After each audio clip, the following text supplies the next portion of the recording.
Welcome to the Guild. We have been expecting you. Please, follow me.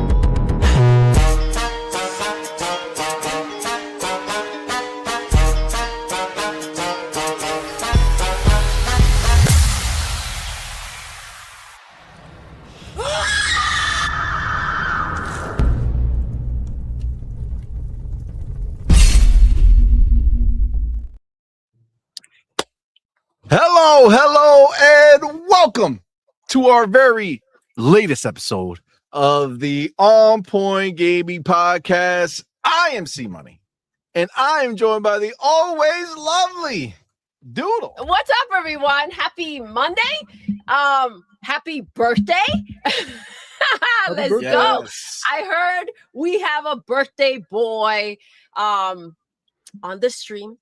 That'll be me. That'll be oh my gosh, he wrote it in. He wrote birthday boy on it. All right. Let's go. Just in case nobody could put it together. It's there. All right. That's what's up.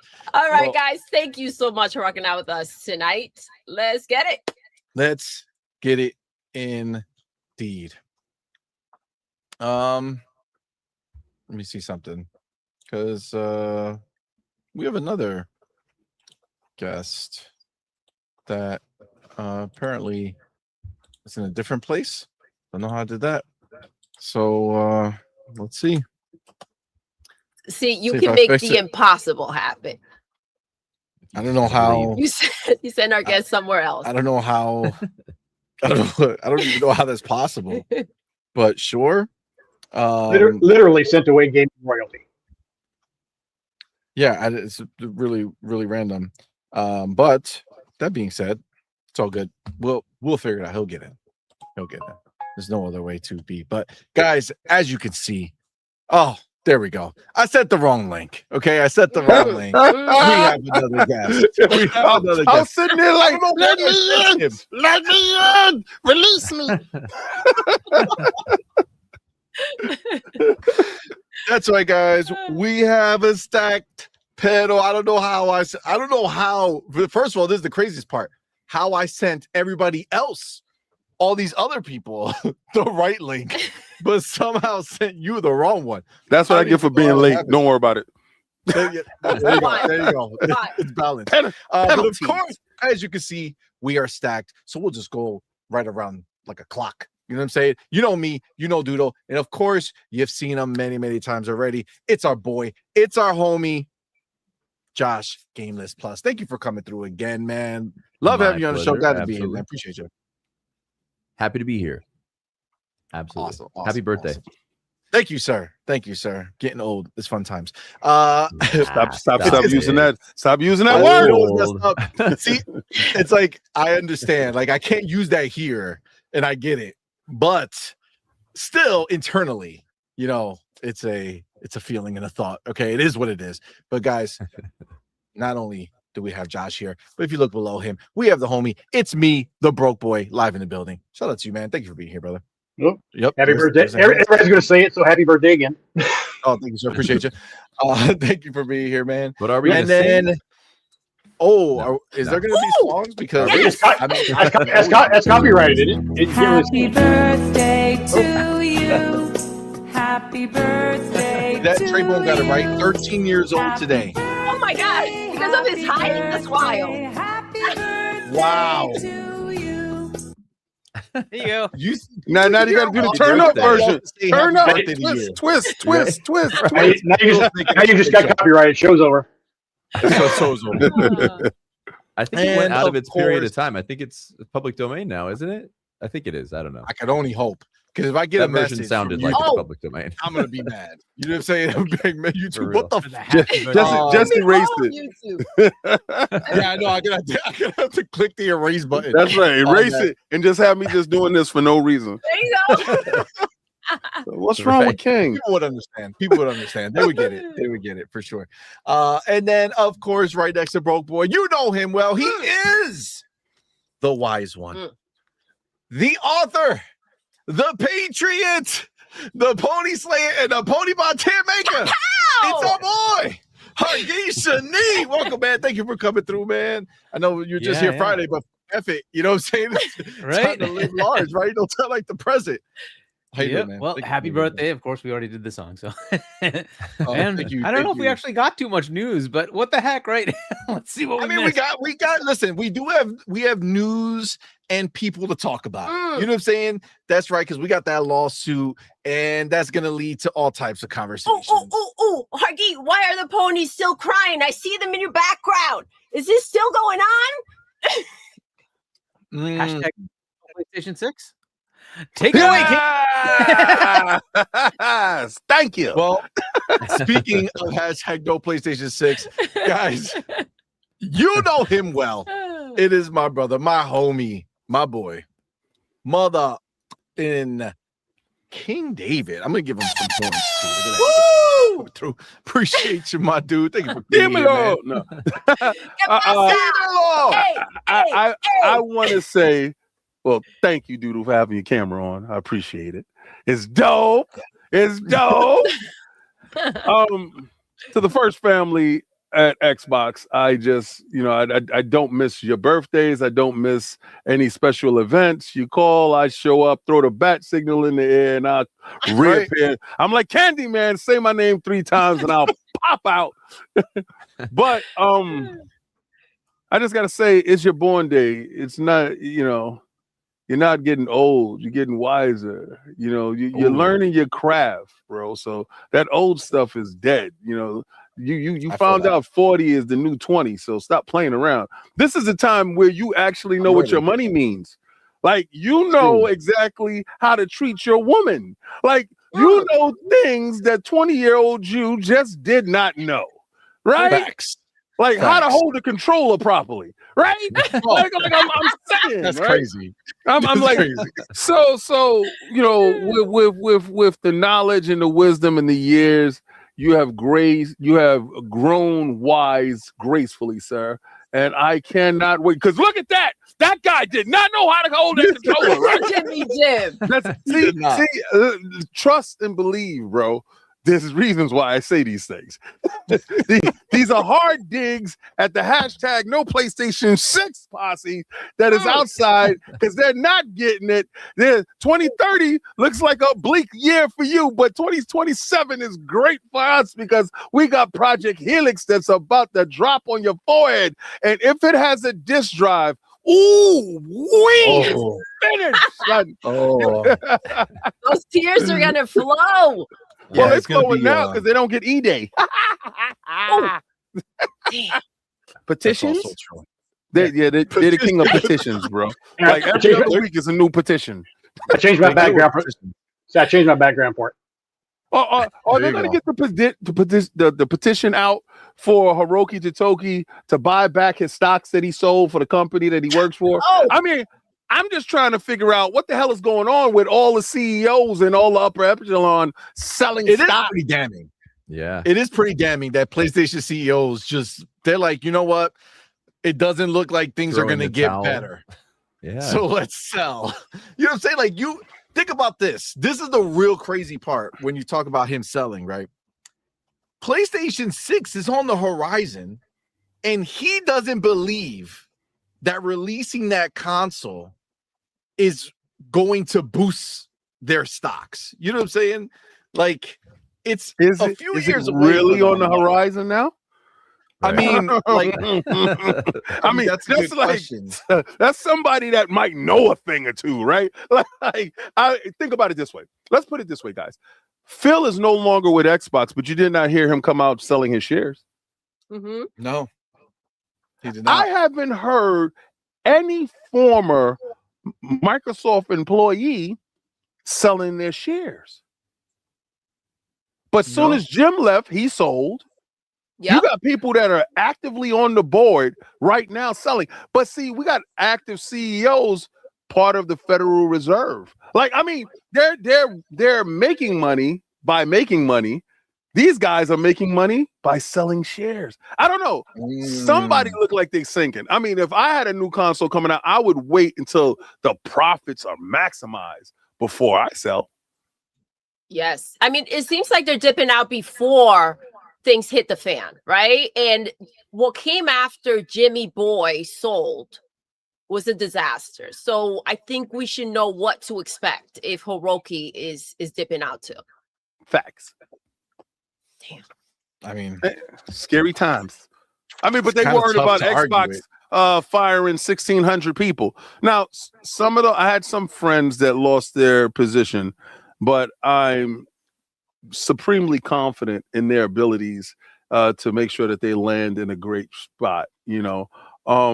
But if we look at the situation, this is industry wide. This isn't just centralized upon Xbox. This is not just an Xbox problem. You know, you have Bungie that is basically no more. You have PlayStation closing down studios left and right, where Xbox actually spun these studios off and let them go independent, and they still kept the IPs. The games are still coming out. The studios are still open. So, I mean, I think that's a win-win across the board. I mean, especially if we're for the gamer, by the gamer, for the developer, about games. If this truly what we're about, right? Because we can still look forward to those studios. We can still look forward to those games. She was a magician making that happen, because I was looking for the so-called bloodbath. Like, I'm still trying to figure out where's the bloodbath. Yeah, I don't There's know. no bloodbath. She's cleaning the house and making things essentially better, right? These studios are going to be tighter. And I have to say, like, the fact, like you mentioned, King, she's making sure these games come out, that these studios are held together, right? That's a big deal. She didn't have to do that. So not only is she going ahead and doing things that are beneficial to Xbox, she's also taking care of those that are leaving. So she found buyers for studios. She showcased their games. I'm pretty sure that they gave a great recommendation. But this is probably Xbox's DNA. Tango Games, for all accounts and purposes, should have been closed. It wasn't a studio that Xbox wanted. They got a game that was critically acclaimed but didn't sell, right, in Hi-Fi Rush. But they found a place for Tango GameWorks with crafting, right? And you have a possibility of Hi-Fi Rush 2 coming out. Toys with Bob. They spun them off and they went independent, and they have a Spyro game coming out. So I think they go to the wire with these studios before closing. And it just doesn't seem that way over with PlayStation. Like, the Blue Point stuff came out of the blue. We thought there was a support studio. I thought they actually fit the mold for the regurgitation that PlayStation likes to do. You know, they had the remakes and the remasters of the same game 1,000 times. And I thought actually Blue Point actually fit that mold.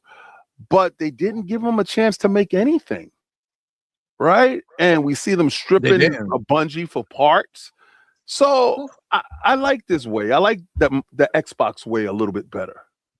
Yeah. Well, and not only that, but like they literally like giving. I don't think people realize how crazy it is that Asha said compulsion, Double Fine.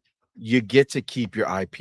Yeah, that's wild. You get to keep your back catalog. They own everything when they buy the studio. They don't just own the name and the people. They own every game you ever release for all eternity. And a company like Double Fine has generations of valuable IP, and they could have strong-armed them and said, listen, you want your games or your studio? Because either we keep the games and you go back, but they didn't do that. They said, you know what, this is yours. This is not a breakup where people are mad. You know what I'm saying? This is them saying this just doesn't work for our business right now. This is not who we are going to be going forward. So we're not. You didn't do anything wrong. You didn't. Yeah, do even wrong. some of And the people that are that. not happy with what's taking place are still understanding what the situation is. Like they understand what she's doing.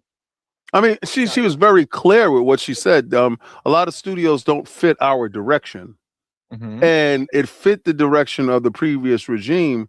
She has 4 years. She's looking at this as a presidential term. You know, she has 4 years to turn this stuff around. And, you know, when you're talking in language like first 100 days, stuff like that, I'm looking at her like, I've never heard a CEO said, well, this is what I plan to do within my first 100 days. That's really campaign talk. That lets me know that your aspirations are serious, right? You were given a project. You started scouring the internet for the best and the brightest. You looked at Mojang and you took the head of Mojang and you put her in a position of finance to oversee stuff. We heard about the 15 layers of insulation of management that was over at Microsoft and Xbox when it came to accountability. She thinned that out. She got down to thinning out some of the studios by using an algorithm I think is kind of like sabermetrics when it comes to baseball, checking who fits what, where, and what goes on. And still there's 1,600 more. So you got people that's going to be working harder, more diligently, not to be on that chopping block. I think the way she's doing it is efficient and it's learned behavior from her previous stops, you know? Yeah. 100%. 100%. I think it's good. Go ahead. But yet we're hearing things like I said, they're making it sound worse than it is. Well, Xbox lost, Xbox dropped all these studios. They talk more about the studios Xbox let live than the ones that PlayStation killed. Yeah. Well, I mean, that is the ponies. Well, media, it's not the ponies, it's the media too. Well, I mean, that's the narrative. That's what they always go back to. They are ponies. They are ponies. Like, I mean, half of them we found out they were on the payroll, Christopher Drain. I'm just saying, like, a lot of these individuals are on the payroll for Sony. And if you really start to look at it, I want to know this, right? Because they should have had some empathy for the people that lost their jobs, not the fake stuff that's going on now, right? Especially the people that are in media with now all of a sudden they have to have YouTube channels. All right, you found yourself now the provocateur. Remember when we were just provocateurs and we were just spilling stuff on the internet? Well, look at you. You look just like us now, don't you, right now, right? What happened? Big Bad Job gave you the boot, and now you got to figure it out. The checks from Sony no longer coming in the way that they used to, and now you got to get out here and grab the old microphone and get a personality. Yeah, you're behind the 8 ball now, bucko, right? Because we've been working our craft, right? You've been forcing us with this Xbox Sax actually to get a little versatile. So I'm seeing a lot of people say maybe PlayStation 6 won't come out. I'm seeing that language now. Right? I mean, things are looking kind of weird. Wolverine is looking a little spooky. They're going to have another test run at trying to convince us that his suit should regenerate when it's not organic. I mean, I want to see what that means. You know, I want to know how much Jean Grey is involved in the story. Is it her story? I want to know if Mystique is actually cosplaying as Wolverine. There's a lot of stuff that I want to know about this game, you know, because I see their agenda. I see they like to take the masculine and put the feminine in place, and there's nothing wrong with that, but we should do it together. Like you should learn from what is that, Resident Evil Requiem, how to actually put a masculine and feminine game together, a game in which you're championing both genders and not, elevating one over the other. I think you should really talk to Capcom in getting that stuff done, because they pretty much nailed it perfectly with a game of the year type of game. That's not Jean Grey anyway. That's the girl from Control. Yeah, same face, right? She looked like Mary Jane. No, I agree. I think there's a may have been the first ever OnPoint spit take between Xbox and PlayStation right now, where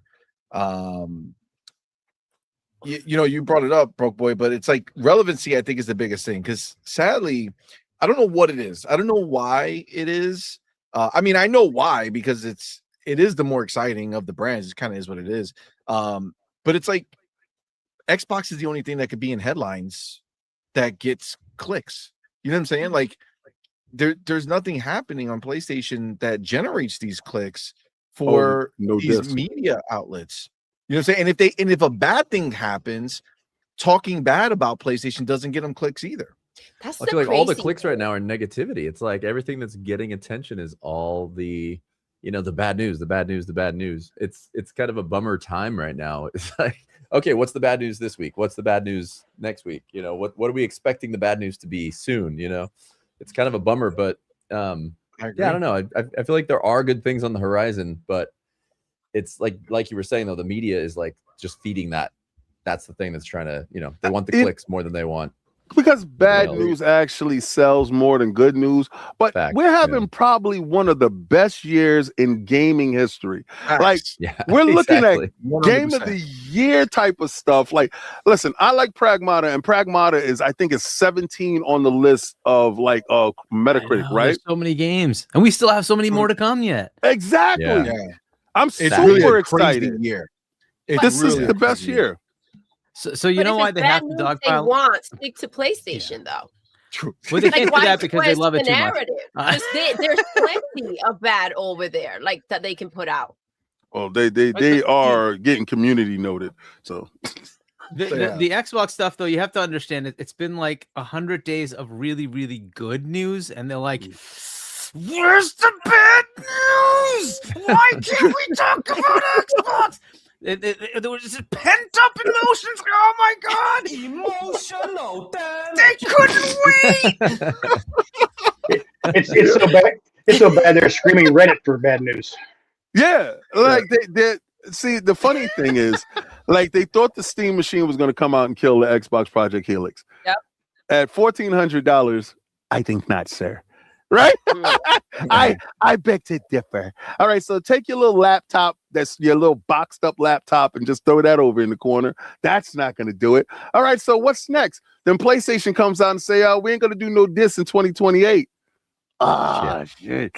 So that lets you know that if the PlayStation 6 ever does come out in 2029, 2030, if it does ever come out, it's gonna be $2,000 and ain't gonna have a disc, right?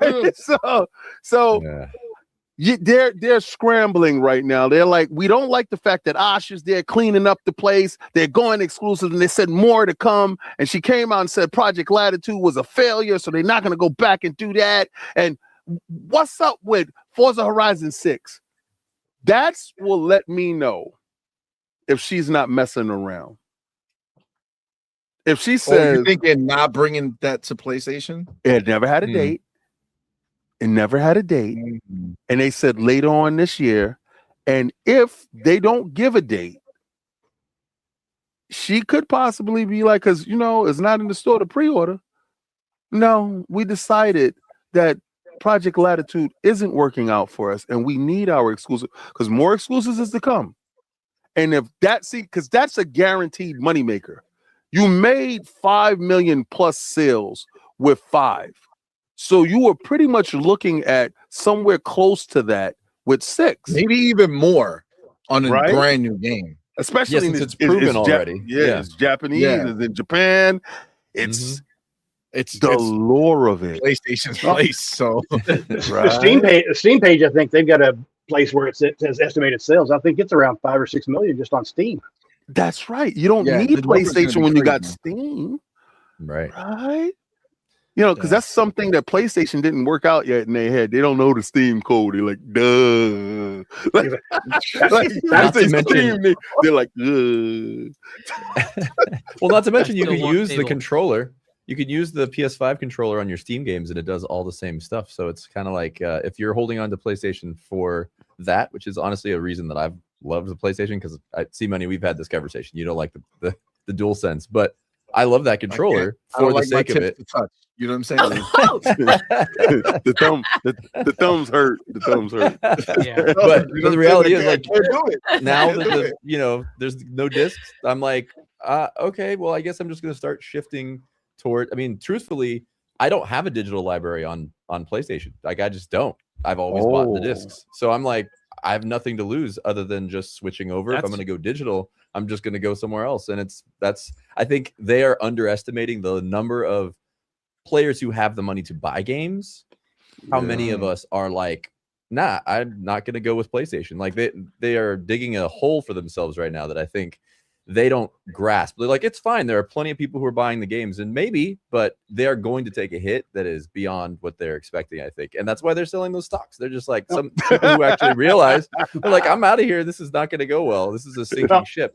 Not that Sony doesn't have the money to back themselves up and do other things, but like they're going to have to give some kind of consumer protections for us, because right now the PlayStation Store is terrible. Like, everybody knows that it's like always not always, but generally it's priced kind of like Nintendo. It's like, why is it full price? I could go buy the disc. I could go get it from Steam, and it's going to be a lot cheaper. So they're in a weird place right now. I feel a certain type of way about it because I've always liked PlayStation, but now I'm like, what next? Yeah. Also, go ahead. Sorry, Yeah. Brooke, go ahead. Yeah, because I made a post about it. I bought during the holiday sale last year. I bought the Death Stranding 2 and Ghost of Yotei collector's editions. Neither one had a physical disc. Neither one had a box, a steelbook, or anything. The code for the game was in an envelope in the box. Wow, that's terrible. Yeah, I mean, my PlayStation, generally that is what I've done, is I've bought the game on physical because I always trade them in. They're one and dones for me. Same. So I always just trade them in, and then I get the next game. And it's like, that's just been my thing with PlayStation. I enjoy selling them on like offer up. Like I'll sell it to a person, or I'll trade for a new game, and that's or give fun. it to somebody, like, right? That's Like part fun, of right? gaming. Like, yeah. And it's very interesting how that's that culture is going to be very. Well, how are they going to handle downstream effects of this? I don't know, because it's going to change a lot of other things that people are just used to. So it's going to be a big deal. This is going to be an interesting one, right? And there are PlayStation fans that are like, I don't know now, and like, an interesting point about the company. If they're selling the stock, like, what is their future? It was about condo. That's what we heard last time, where it was about emotion. Oh my god! What is it about now? Like they sold off most of their TV division. They scrapped the car that was supposed to be the future of Sony. That's gone. Mm-hmm. They scrapped What the are they car? banking on? They stopped that. They concorded that. So that's done. That's like a good video. Billions wasted. Yeah, that was a 4K video for me. That was a nice one. That was billions wasted, right? So that's gone. They went through all this gyration of trying to do live service games with PlayStation, and it failed miserably. Right? That's wild. So you guys told me to stop. The cameras, right? They what? The gyration by itself is fine. No, like I said, they made fun of me before the show for saying something. Now he's doing it. Yeah, let's get it. It's good. But anyway, so what is left, right? They have the cameras, and they literally stopped the lenses, Blu-ray discs for the games by making micro lenses, which apparently are going to go to AI, but not to the cameras. But either way, they're changing their entire thing to pivot. And I'm guessing they're not just looking at that. They're saying, how can we take advantage of these inflated things where everybody's paying massive amounts for AI stuff? And they're going to pivot their business to match that, because that's where money is. And so I think there's going to be some shaky times, let's say, for the next couple of years as they change their strategy. Because what do we know about their strategy? Well, they said that they want more live service games after canceling 15 of them. Which that's just makes PlayStation. No sense. I'm thinking they did. Sony as a whole. Sony? Oh man, they're gonna sell Sony as a whole. Yo, And listen, I'm like, I'm I sitting got here. a chance. I got a chance to talk to TCL, right? The head of TCL. The picture that you saw with me standing there with the guy at TCL booth. Cog was having his best life. All right, so I put that out there too. I took a picture of Cog. I'm sorry, of King with TCL. yeah, y'all are dangerous. Anyway, I know. so I'm standing there talking to the CEO, and they bring up the fact that I slandered them. I slandered TCL. I said, but I also slandered Sony. And he looked me right in my face and said, yeah, but we own them. Yeah. Just like that. So I'm like, wow, that's nice. I said, so we're talking about the monitors, and they're supposed to send a monitor, and I'm supposed to do some stupid picture and unboxing with this wonderful monitor that they're sending. But they told me that the next at CES, the TVs with their technology that they're getting from Sony is going to be front and center, and they have the majority share of the company. And that really hit home, because if they didn't have TVs and the PlayStation 3 put them in such a big hole, remember they was losing $200 on each one shipped, right? And they sold a good grip of them, but TVs bailed them out. Now you no longer have TVs to bail you out. You sold your digital self to Netflix, so you don't have your digital self to bail you out, right? What are you going to do now? They're talking about selling Spider-Man back to Marvel. These questions, wow. I'm looking at the company as a whole, and they have never been able to breach $30 a share. They have gotten close. They have gotten to $28, but they're down to $20 today. And I'm saying this doesn't bode well for a company that was such great engineers with the Walkman, the Discman, XBR televisions, stuff like that. They were a powerhouse. Now they're a footnote. And the thing that was keeping them relevant is getting a ton of vitriol based upon the fact that they're walking away from physical and placing everybody in this ecosystem where digital only turns them into a monopoly. And the EU is fighting back. They're facing lawsuits. I don't know where they go with this. And I know people are going to say, well, you're an Xbox dude and you're looking at it this way. No, I'm an Xbox dude that is tired of you pointing out everything going wrong with Xbox, but never looking at the money over at Sony. And I'm actually taking the time out because I've been there since day one. I know how strong they was. I was walking around with a Walkman with the orange headphones. Sony Trinitron. You remember that? Yeah. Dude, I've loved my Sony TVs over the years. Yes. Like So what's I was happening? a Sony only TV guy until Same. the PlayStation 5 and Xbox Series consoles coming out. And I'm like, well, cool, I'll get the new Sony TV that'll do HDMI 2.1. Except they didn't have one. I'm like, wait. You're putting out a PlayStation 5 that needs an HDMI 2.1 and you don't have a TV to go with it? What is happening to this company? I thought they had what are one. you doing? They didn't. They didn't have. I wanted the OLED, and I'm like, well, where's the OLED with the HDMI 2.1? That's crazy. What are you doing? Right. So I'm like, fine, LG it is. Like, if you're not going to do it, I'm going to go to LG. I'm like, fine. And now I'm like, wow, this is a better That's TV. where I've been. Yeah. They let me go, and therefore, now I'm on LG. So that's sad. Like I literally, I was waiting to buy the Sony TV again because that is, I've always been a Sony TV person. I love. You know who wasn't the Sony TV guy? Doodle and I. That I want a goddamn Sony TV. Doodle In was this Actually, house. no, you I want love them. to know who wasn't a Sony TV guy? Sony. Damn. I'm sorry though, Trinitron. Remember they said vertically flat because it was a rounded in the butt, front, yeah, and it wasn't rounded on the top and the bottom. So it was like that was the closest thing to flat screen that existed at the time, and it was just like, this is so cool. And that thing weighed like Sony Vegas. 250 pounds. Remember that? You remember the Sony Vegas? I had that. You gotta tell your friend to help you move that thing. I gotta real. move it to the other room. Oh, let's go. Can you come God over? forbid. I mean, man, they were that, and this generation doesn't understand who they were. You know, I was on Ginger Prime show, and I said the PlayStation 3, the original, the 64 gig model, was the last great PlayStation console because it was able to play all your previous generations by just throwing the disc inside. And you know, it had the online. It was worth what it was selling for. You know, $600. It was worth that price tag. I said, and you know, Ken Katarugi was the father of those iterations from 1 to 2 to 3, and he saw the generational leaps. We stopped seeing generational leaps after the PlayStation 3. The PlayStation 4, Jaguar cores, Xbox kind of did the same thing with Xbox One, and we stopped seeing the ceilings being pushed.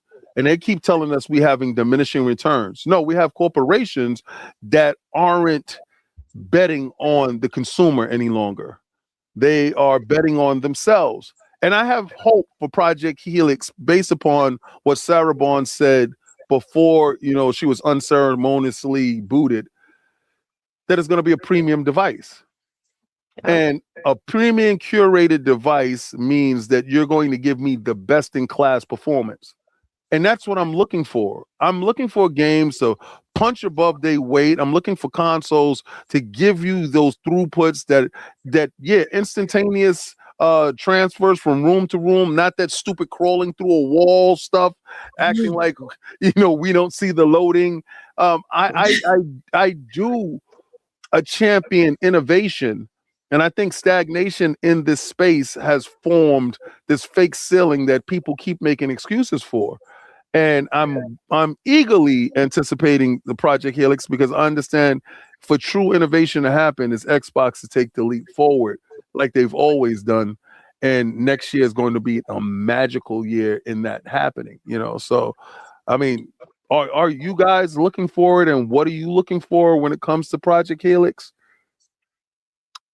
I mean, hell yeah. Obviously, for me, cannot wait. For me, I'm ready for console to do the next thing. And you know, obviously, you know, we have like the PCs and stuff here, and you know, it is a pretty stark difference, you know, when I go and play AC, you know, Black Flag Resynced on, which is amazing, amazing, you know, Xbox versus when I play it on my 4090. You know what I'm saying? You stopped playing that's Resident Evil because of that. Literally stopped. I stopped because I can't. I know, like I played it. I've been playing it on Xbox for a while, and it's beautiful. On the console, but then I kept seeing it on PC, and I was like, "Yo, I'm literally playing a different game." Yeah, you know what I'm saying? Like I'm playing a different game. I can't justify it, so I gotta wait until I can cop me the Steam. They sent me the Xbox version, but I gotta go get that. I gotta go get that. I'm holding out. I'm hoping that Xbox is gonna eventually absorb them into the Xbox Play Anywhere program, and then magically, right. I was like, that killed me. I was like, really, you're not gonna do the Play Anywhere? That's crazy to me. But I get it. That's just Ubisoft. They're doing their thing. But I mean, that same question that you were asking about the Helix, I'm looking forward to. It's funny because all of the stuff that's been happening with PlayStation announcing no discs and price hikes and the RAM, and you know, the Steam machine being this kind of like hopeful machine, like, oh, it's going to come out, it's going to be this great little console machine. I was so like, I honestly wasn't planning to buy one, but I was just really excited for the fact that it was like, okay, so a new console is going to come onto the market. It's going to be a challenger. It's going to be a new, you know, it's going to throw the gloves down in the ring, and it's going to cause changes. And it landed like, you know, with a thud, just like, oh, turd. It just hit the mat, you know, flat on its face, and it was just like, oh man, and like Valve can't do it. What the hell, you know, this is bad. Not that they're great with hardware anyway, but I'm hopeful with the Steam frame, because that's a whole different picture. That's a whole lot of stuff that I talk about on my channel. But when it comes to Helix, I'm hopeful for a next. I've always been a console gamer, so for me, it's like, yes, the PC for me, like Crimson Desert. Oh, I had to switch to play that on PC because I tried playing it on my PlayStation 5, and I was like, this doesn't look good. Like, it's not to knock it, but after seeing the footage that I'd seen of people playing it on a PC, I was like, what? This is no comparison. I have the computer. Why would I not just play it on that? So I switched. And that's a Play Anywhere game, by the way. You know, you can play that on your Xbox at home and have the same kind of graphics as the PS5, but then switch to your computer and continue your game, which is, there's a lot to be said for that. But I guess I'm really hoping with Helix what I was hoping for from the Steam machine is that we're going to actually have a real competitor in the ring. And weirdly, I'm kind of like feeling indifferent to the PS6 at this point, because I just feel like beyond the disc thing, it's consumer protection that's not there. And if Xbox can come through with a really stellar machine that actually steps up and gives console gamers a PC-like experience, like really beautiful 60 frames per second, maybe not even at 4K, but just smooth 60 frame a second gameplay across the board that looks like Assassin's Creed Black Flag looks on a PC right now, with most of their titles coming out, they will corner that whole section of the console market, like you guys were saying, especially if there's a disc drive on there. It'd be crazy. And this is the thing. So this is something that I think that Nintendo has been doing well. As much as people hate key cards, those key cards, you can sell it to somebody. You can put it into your device. You can download the game. You have the game. You can only play it if it's inside the device. And a lot of people are like, oh, that's stupid. That's lame. That's, and I'm like, you know what? It's better than just digital. It just is, because it's a key to something specific. There is an ownership of it. You have the little physical thing, and it is your key to that game. So even if the discs, or even if, imagine, Xbox goes, hey, surprise, we're going to release key cards.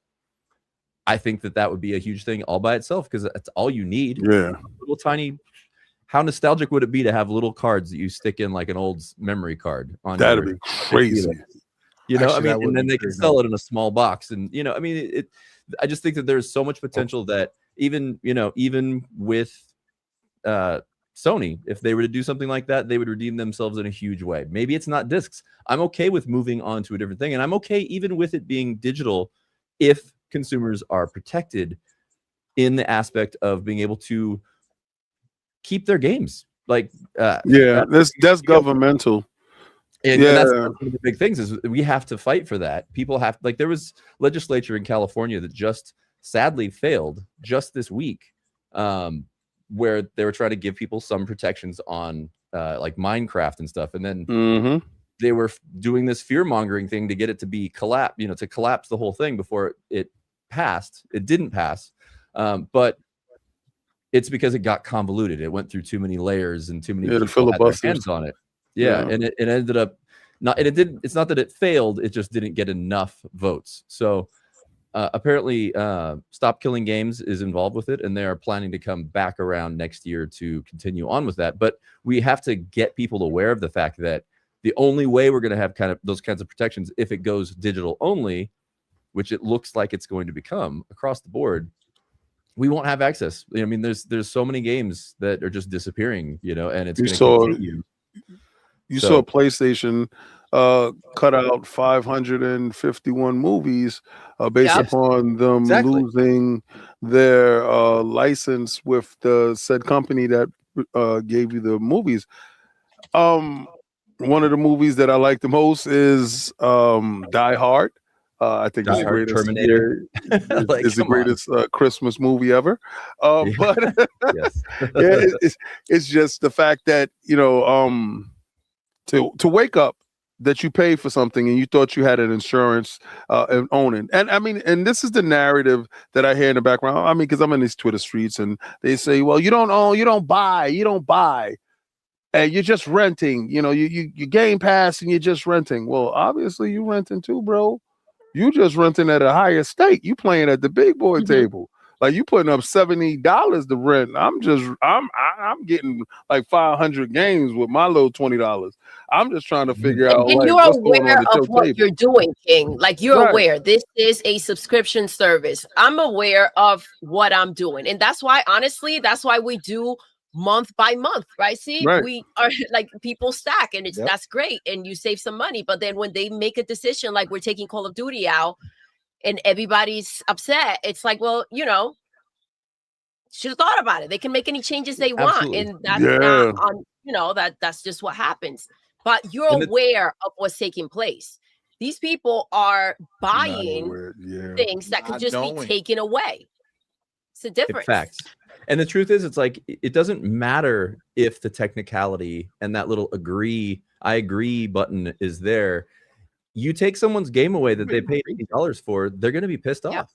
Like, They it should be doesn't matter compensated. what the legal. Doesn't matter what the legal blah blah blah is from the companies. It does to them, but it doesn't matter to the gamers when it comes down to taking something away that they paid for. It's like, you're gonna let someone bust into your house and take 6 of your 30 DVDs that you have on the shelf that are your favorites. You're not gonna be happy with that, you know. Nah. Not at all. Not Unless at they all. bust in with money like the Kool-Aid man. Oh yeah, Right. here's some money and let me take those discs. Like, And that's the thing. cool. Yeah, like if you're coming in here with money and you're also going to leave you some Kool-Aid, then absolutely. The thing, they That should have background. somehow addressed the situation. Like, hey, we went ahead and sold you something that we weren't supposed to sell. It was just a rental. Right. This is how we're gonna make up for it, because we do have to take these movies out, and whoever's affected by it, some sort of compensation. They did no Credit. compensation. They were Exactly. like, Zero. we taking it and it's And that's gone. it. That's it. Sorry, sucker. I think And the that- official line was don't sorry, even know sucker what at the the end. are That's done. where they signed it off. Sorry, sucker. It sucks so bad. I love Yeah, that they it's put a out problem. a announcement video where it was like they were talking about this new fighting controller, and it just got trolled completely. I mean, it was just like nothing Oh but my people God. being like, "What is it?" Like, but seriously, they're just like, "Oh, nothing happened. Here's a new controller for you to buy to play." Yeah, you want games, physical, maybe." right? Yeah. here's Put the your thing that hand on controls this stick. something. Pause. Yeah, it's like when they had their state of play, right? That everybody was saying Destiny, Destiny, Destiny, Destiny, Destiny, Destiny, Destiny, Destiny, Yeah. Destiny. It was Right. all the entire comments, like 90% Destiny, Destiny, Destiny, Destiny, Destiny. Yeah. Ima- A little bit imagine of you- Destiny would not be I'm what trying they to thought. figure out what to do, right? What do these players want? They have all these boxes out there. What could they possibly want? They shout it at you and you do not listen. Yeah, So exactly. But they're you're going in a back to live situation you're service, in, though. and it's hard to feel sorry. Like, you went all in on what they didn't want. It's true. Marathon. It's true. Yeah, You know, y'all don't like marathon? What's happening here? no, I don't think nobody like Marathon. Wait, you guys aren't playing actually- Concord still? Yeah, no, that's not happening. That's not happening. Real We quick, brought let it me back, get, baby. let me Insert get the whole Jedi mind trick. real quick. You've never heard of Concord. Concord never existed. Unfortunately, we can't forget, broke boy. We can't forget. No, let me You're get right, Doodle you're real right. quick. I'm Well, playing Doodle, high check guard. your I'm playing Twitter high guard. High High guard. guard Oh is my definitely god. Oh boy, Oh, Doodle, man.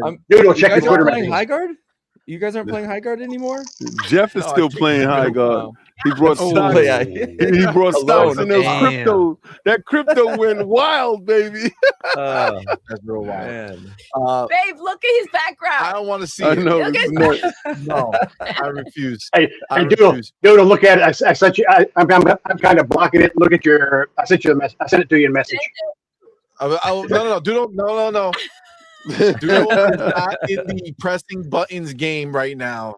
This is a fragile situation. Oh, yes. She could F around, press the wrong button, and then thing go wrong and sideways. real quick.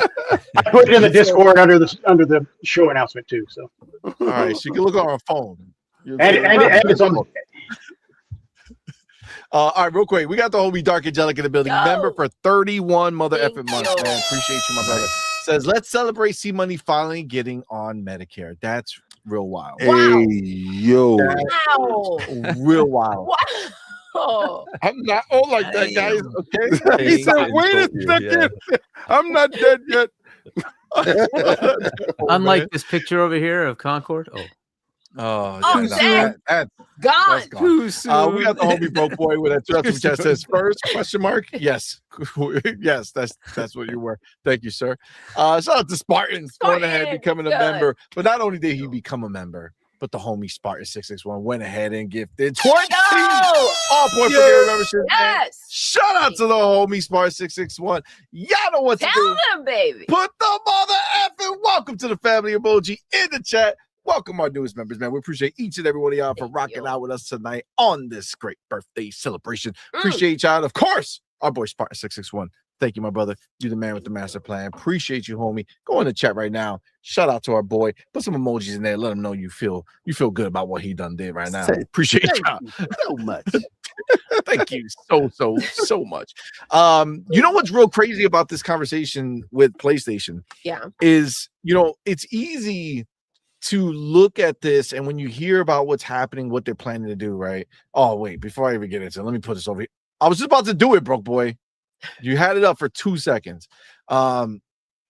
So one of the easy things to You read kind of it. overlook. All right, here we go. This is the picture. Wow. Hey, yo, Wow. we did What that to Cog. We did that to Cog.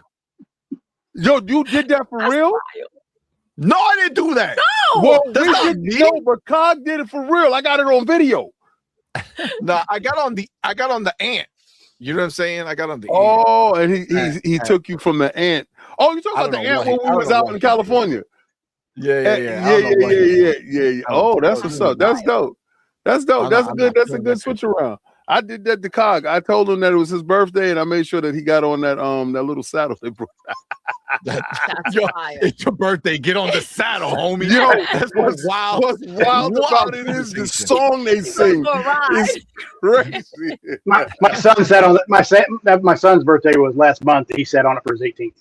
Oh, that's That's what's wild. up. That's beautiful. All right. So real quick. So this is the thing. So again, we hear this news, PlayStation is pulling out a disc, but the thing that is easy to overlook, Okay. right? Because it's easy to think of PlayStation 6. Fam, 2028, they're stopping for PlayStation 5. Mhm. Like people who Yeah. bought PlayStation 5s physical with the disc drive because they could have saved money, right? They could have went digital. Yep. But they said, nah, I'm buying the disc drive.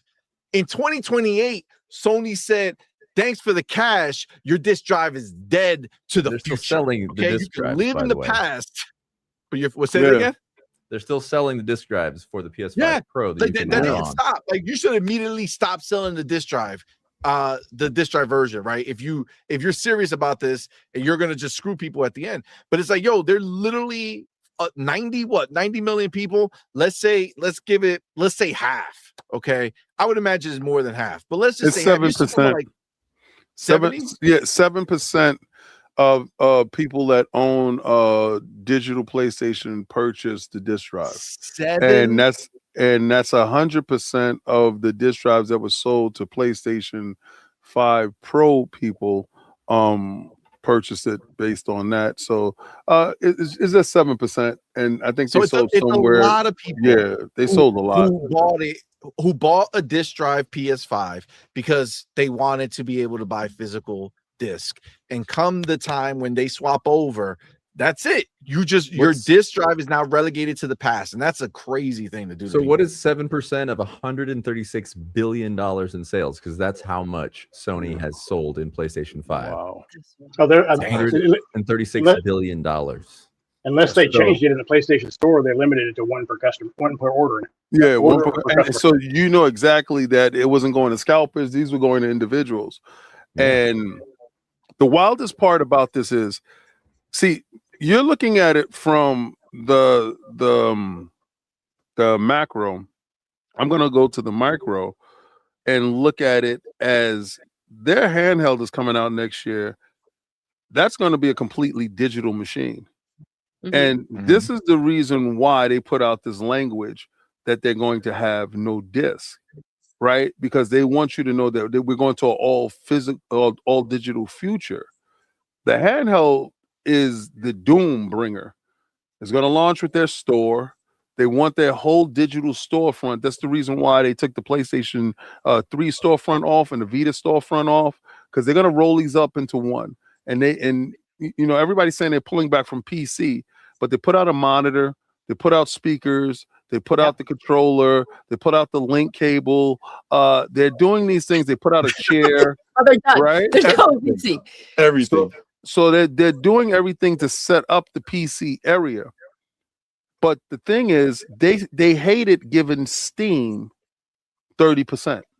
They hated it, right? So what they want to do is they want to have their storefront where they get 100% of the revenue. They get all the PSN subscribers, because when you log into their storefront, because see, the problem with them, like Token Fighting Souls, that game isn't in 119 countries right now. It was 130 something, but it's dropped down to 119 now. And that can't be. But that's because PSN isn't in those countries. So they would rather cut off their nose to spite their face. But with their app will be available across the world. It won't exclude any country. And it'll be like Steam. And you'll be able to go in, you'll be able to get your game, you'll be able to play your game, and you'll be able to be counted. You see? So their new outlook of it is they're trying to out Steam. And they're going to do it with the Trojan horse of the handheld, which is going to have their digital storefront already built and ready to go. That's going to sell like gangbusters. That's going to be able to, dock at the bottom of the TV because they want this device's market. They want the Switch 2's market. Right. This is a wonderful device that is a great machine. And when we went to Japan, I thought Sony was bigger in Japan than I seen. Nintendo rules that place with an iron grip. So they want that. And they're envious of this device and the longevity that it does have, and the fact that you're able to dock it and you're able to sell it because it's not competing with these guys. That handheld is not competing with the PlayStation 5 or the Series consoles. It's in its own lane, and it's able to exist there and make tons of revenue because they're making money off of each device being sold from the gate. So they're looking at that model. They're looking at the storefront. How can they get the living room? How can they get the handheld? And how can they get the PC? And that handheld is the key to that whole universe with the storefront. So I thought the storefront would launch in this September. That thing got pushed back. They did get the jobs that they were looking for to fill positions. And it's going to show up. And when it shows up, I think it's going to be really good. So I forgot who was asking where they're going with their future, what they're going to do. Their future is digital. They're looking for a monopoly in that aspect, and they're looking to take over mobile, living room, and PC, that area. And if this handheld is successful, which I think it will be, I think they would have a foothold in that area going forward. And that's great, King. The problem with PlayStation is that they don't know how to step into something new. First of all, they love copying. They love copying everyone else, and they're like, we're going to do it bigger and better, and somehow they end up falling on their faces every freaking time. But they don't know how to do something new without leaving behind everything they're known for. And it's like, my dude, get it together.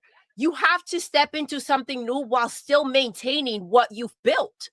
Like, how do you go ahead and knock down your house and then say, well, we're working on this new one that, King has one like it, so I'm going to do the same thing and see if that works out. No. Like, that's what's crazy to me. Like, you went into the gas games and it's like, okay, that's all we know now. Our devs need to learn how to do this instead of finding new devs that are going to go ahead and work on that and figure that out. They just burn the house every time, and that's how they end up in this situation.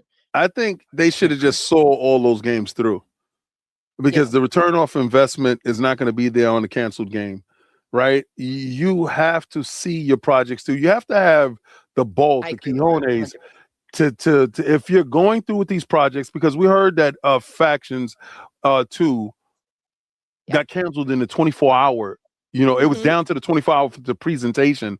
And how bad does that suck if you're a fan of that game to know that it was going to be shown the next day, the day before it got canceled? So I think they needed to have the wherewithal to put these games out, because it's in bad taste for you to say that we're going to pursue live service games and you canceled 15 of them. One I was really looking forward to, Spider-Man. That Spider-Man one, I saw that, I was like, why didn't you release that? Like, that would have been dope. That was real stupid. But it's just like the studios. I mean, they probably could have sold Bluepoint, but they didn't. Because it's for them, it's probably cheaper just to write them off and cancel everything and take the write-offs for it. And sell your stock. You already invested so much. Look at what they lost with Concord. That's a lot of freaking money. Like, you couldn't go ahead and follow through with Factions 2, but this is the mess you get into on the other side. And it's true. I agree with you 100%, King. You should have followed through with the games that you've already invested in. Something like Spider-Man that everybody knows, that everyone will be hyped for. Dude, that would be crazy.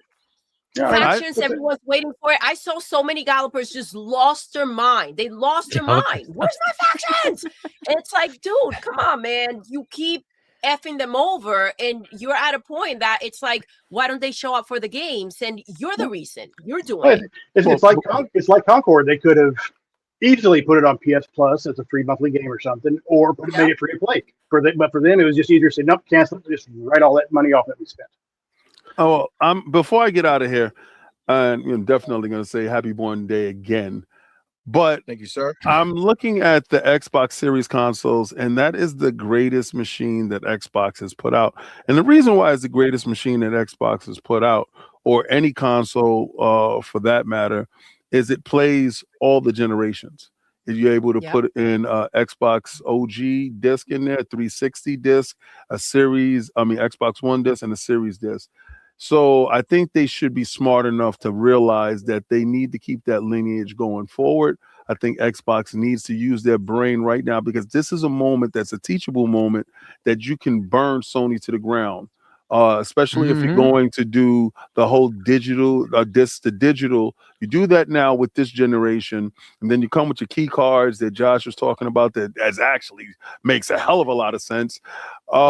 And they can actually corner the market as talk about game preservation, because they were the first ones to talk about it. They was the first ones to leverage the cloud in doing so, and emulation on their own box, with tricking their box to believe that it's an old box. That's the best thing that they can do. As far as PlayStation, me personally, I think they bamboozled the wrong crowd, because this crowd, the internet doesn't forget. And your whole thing was Shohei handing the disc over and saying, this is how you trade. And that's how you won the generation. Yep. But then you sell X amount of million, and then you go back on that deal. And I think people feel that they were bamboozled. They're jaded to that. And those petitions are real. I just wish that they had the conviction, because 15 million of them pre-ordered Grand Theft Auto 6, and that's a full digital game. But only 200,000 plus has signed those petitions to go from, to keep the physical.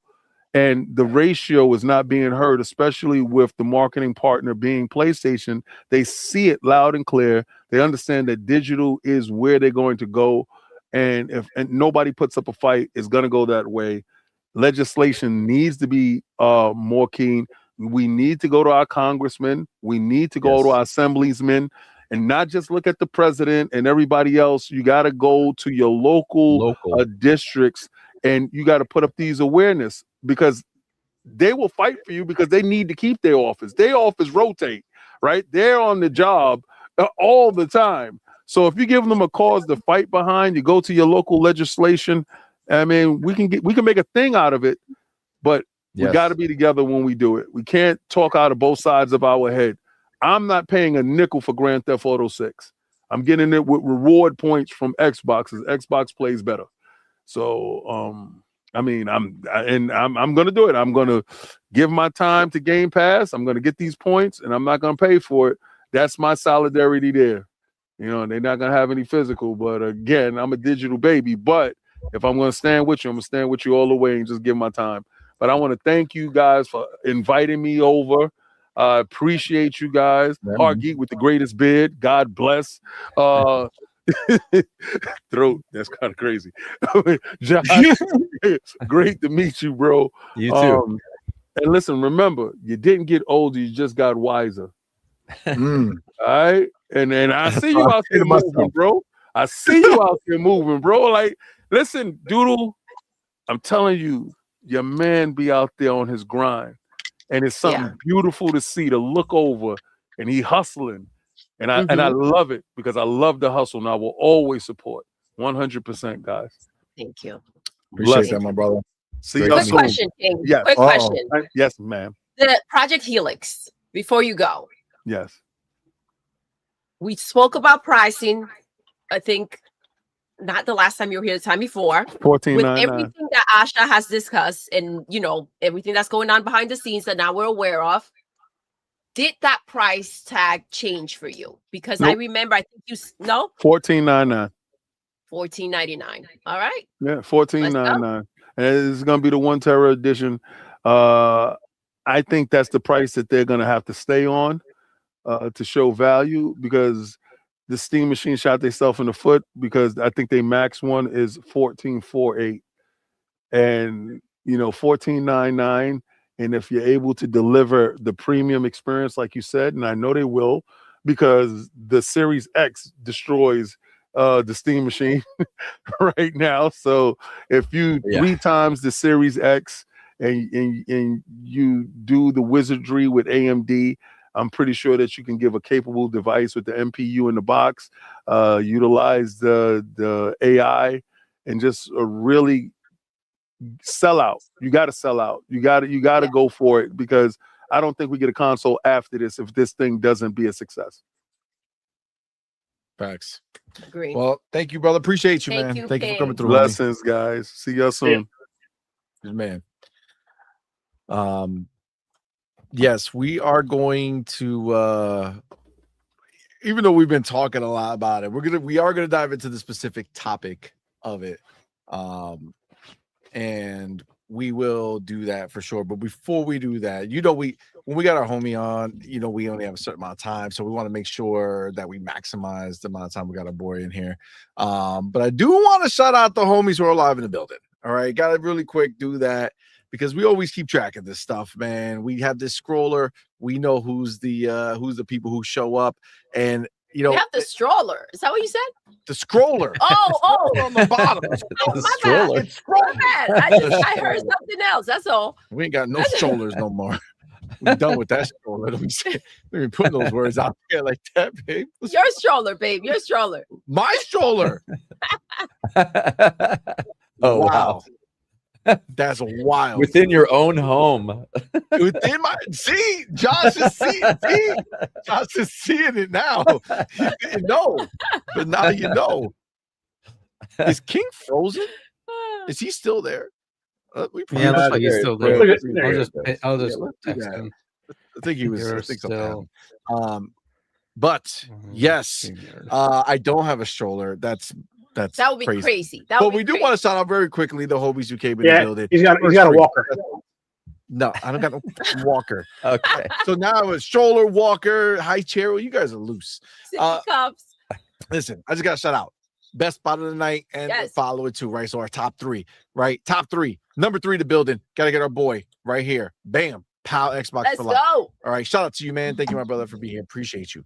Number 2 in the building, our homie.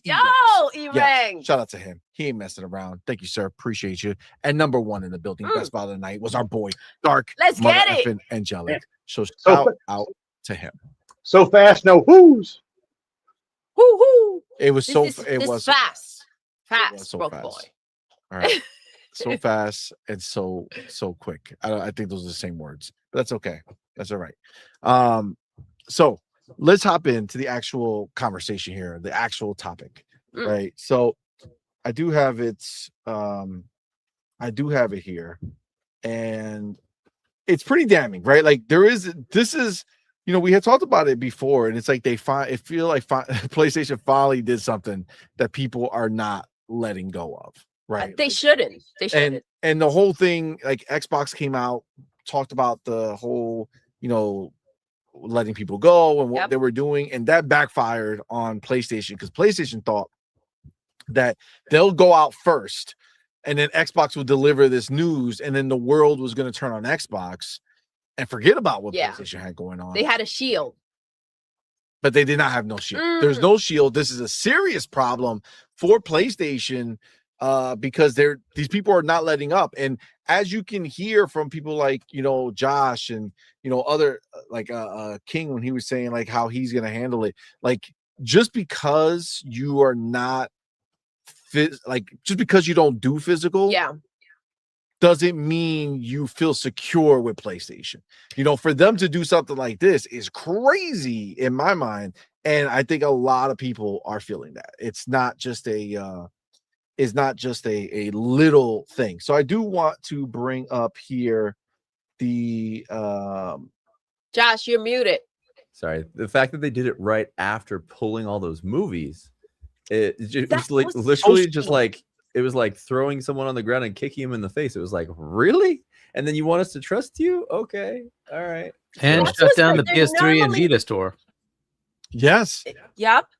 It's like they're doing it all in a bunch. No, Yeah, well, like the timing is wild though. well, like Like they don't care. It's cockiness. yes, but like Well- they didn't need to say this now, which is crazy because normally from PlayStation you figure things out when it's too late, just like the Yeah. movies, right?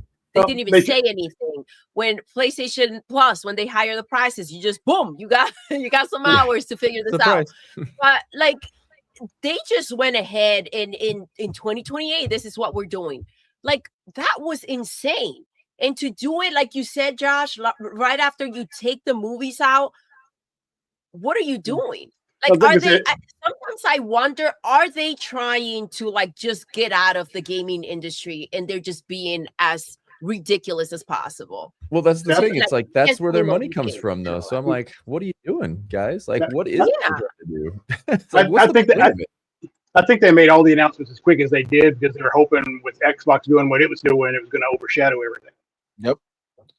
Yeah, they Good point. figured this would be their only moment to be able to say this because they figured like they would say it, Xbox would do their thing, and 2028 will come. Yeah, You know what I'm saying? Like from people now to forget about it. 2028, Yeah, no one was gonna talk about it, and all of a sudden one day they were just gonna be like, "Hey guys, no more games for you on physical disc." Right? That's what they were thinking. Yeah. But listen, there's a list now. It's not like this has.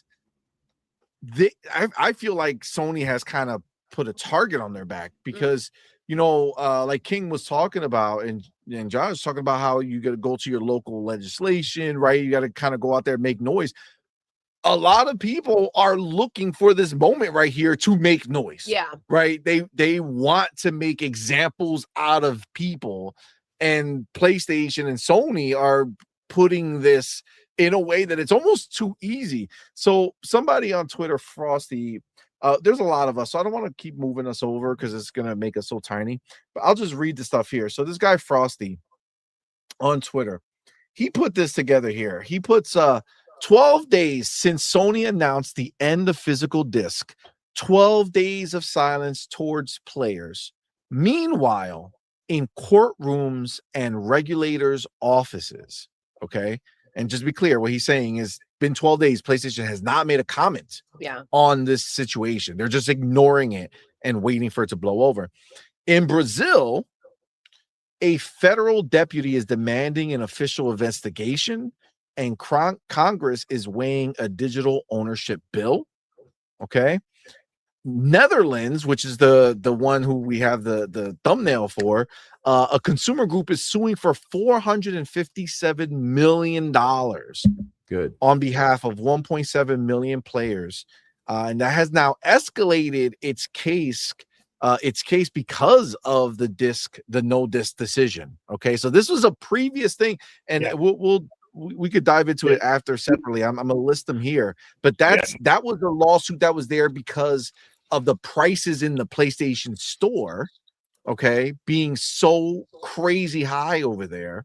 And then, but PlayStation's argument was always, well, you can still go buy physical. Well, now after this announcement, the option is now gone. So this has kind of reinvigorated this lawsuit and give it even more credence. The crazy thing is that they didn't think about this lawsuit before putting this out. Like they think they're untouchable. Finish with something before you move on. They think they're untouchable. That's and then if Netherlands is doing that will, if it actually goes through and becomes a judgment for the plaintiff, then the EU will take it up and say, well, because Netherlands is a member state, they're going to say, okay, well, that might apply to all of EU. And so they might take it up and say, we're going to do the same for every EU state. And they might go counter sue everybody, like for all of them. Now we're talking billions. Yes, and that's the thing. And this is what the problem. This is the reality. We got to bring this awareness. People stop killing games is the big movement that's happened out there. It's been going on for a long time. I put the link in the chat. Actually, it's just their website, but they're part of the whole legislation that was getting approached here in California, and it's one of the first times they've actually done anything in the U.S. So a lot of it is in Europe. Europe always beats us in these kinds of things. It was like the Apple USB-C plugs versus the regular ones. Like they tend to jump on consumer advocacy a lot faster. And that's true. I think Americans tend to be a little bit more lackadaisical. We just go, oh, someone's going to take care of it. It's no big deal. You really have to do something about it, you know? So you're saying we're lazy. I didn't say it. No, send it to me in the private chat so I can post it because I think it's blocking For sure. link. Oh, it's blocking this link. That makes Well, sense. and remember, they've still got that other, like I said, UK isn't part of the EU anymore, right? They're their own thing. They've got that. And Correct. they've got that. So that's why I was actually going to go. It's in the next part of the list. Yeah. UK has a $2 billion claim over PlayStation Store pricing.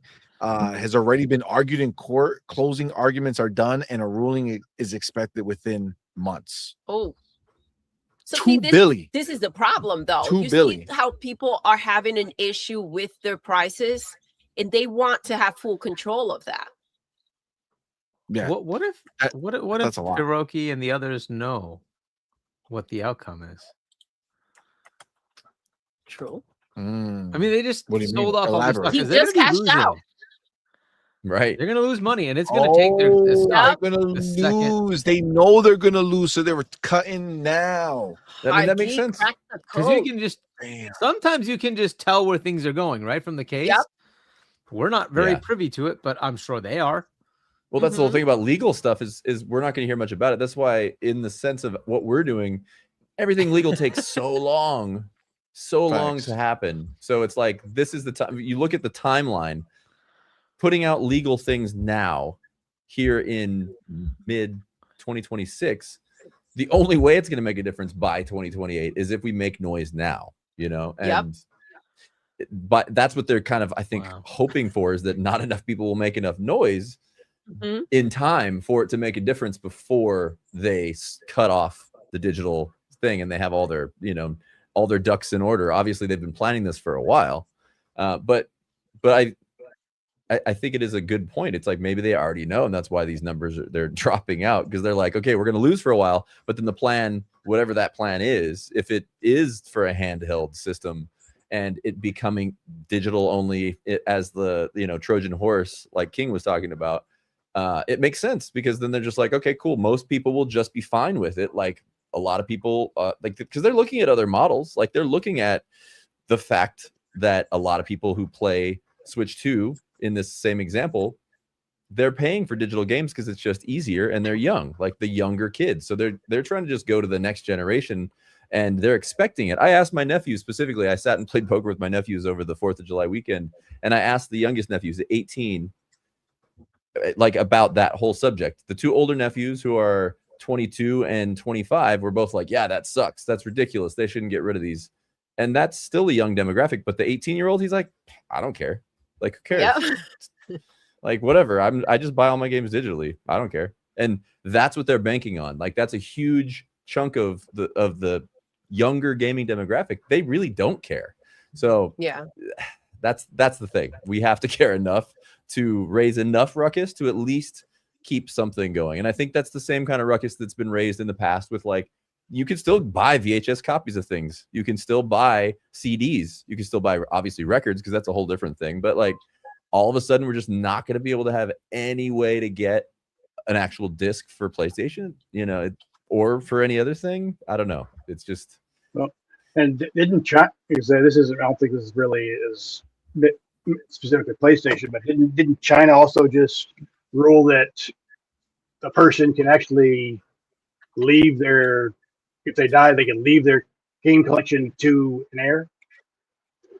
It should be the case. I don't know. I haven't heard that, but that whole reality is what, like, there's no way that the companies will do anything if they're not forced to by the government. There's just no way they will, because it is all about that bottom line. They don't care. They don't care about your collection. They don't care about your nostalgia for the things you've owned. They just don't care. And the only way it's possible to have anything like that in place is if they are forced to by the government. That's just all there is to it. I agree with you. They don't care. They don't care, but Xbox does, because here we are, and they're going to have, you know, they're already setting up for the next console so that you don't lose your physical games.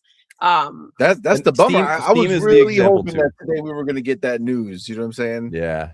You mentioned that, and I was like, "Oh, please!" I was hoping for a lot of news today, including the Steam Frame Yeah, the official Steam launch, Frame which you're didn't talking happen about. either. But you didn't get that either, so we all left. Yeah, We're all left with the big fat nothing burger. So our son, he's 19, Josh, and he's really annoyed about the situation. Josh was telling us about his older nephews are upset about the physical game situation, and then his 18-year-old his nephew, right? He couldn't care less. So that younger generation is coming up and they're banking on them not caring about this. And I think they're forgetting that we're still here. Yeah, exactly. That's the thing. We're It's like, still and here. also we have more money. Just reality is we do. Like we're the Exactly. ones who can Yes. afford it. Yeah. But they've said it themselves. Like, we want that crowd. We want the Nintendo crowd. We want those Exactly. people playing our games, like, with us. So Yeah, I sent that China decision to you in Twitter messages, CMoney. Yeah, it's a recent court case decision, right? That your digital rights for your games and digital items are private property, Nice. and therefore you can bequeath, right? So, I That's mean, that's what China? needs to happen. That's China, and I mean, the communist country job, is the one China. who first gives you digital rights, Yeah, gives you right? private property Imagine. rights, Crazy. which is That is a crazy. non-starter in communism. But like that's how much they've actually gone to open market over there. But that needs to happen here. I've been saying that they need to treat it like private property because it is. I've paid for it. It's something I have. Mhm. Therefore, it's Exactly. my private property. Therefore, I need to have all private property laws apply, and that needs to happen here. It takes one case. Somebody needs to bring it in one court somewhere in the U.S. It takes Big one enough. case. This may be the one that prompts that to happen.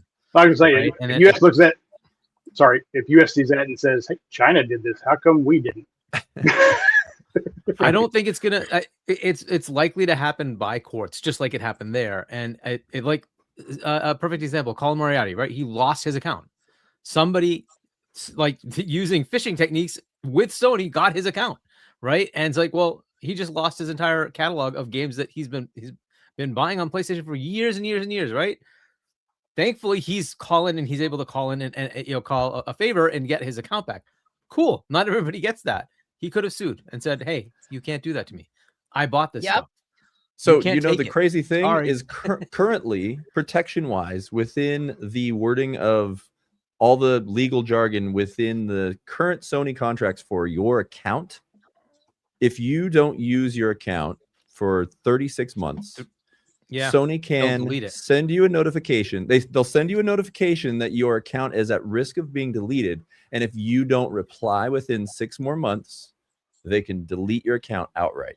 That is I a think that- legally bound reality right now. So say, think that's a- you I think that's an EU thing right now. I don't think it's everybody. well, in any Are you case, sure? that is, 'Cause I'm pretty I sure thought that was that's the your- US.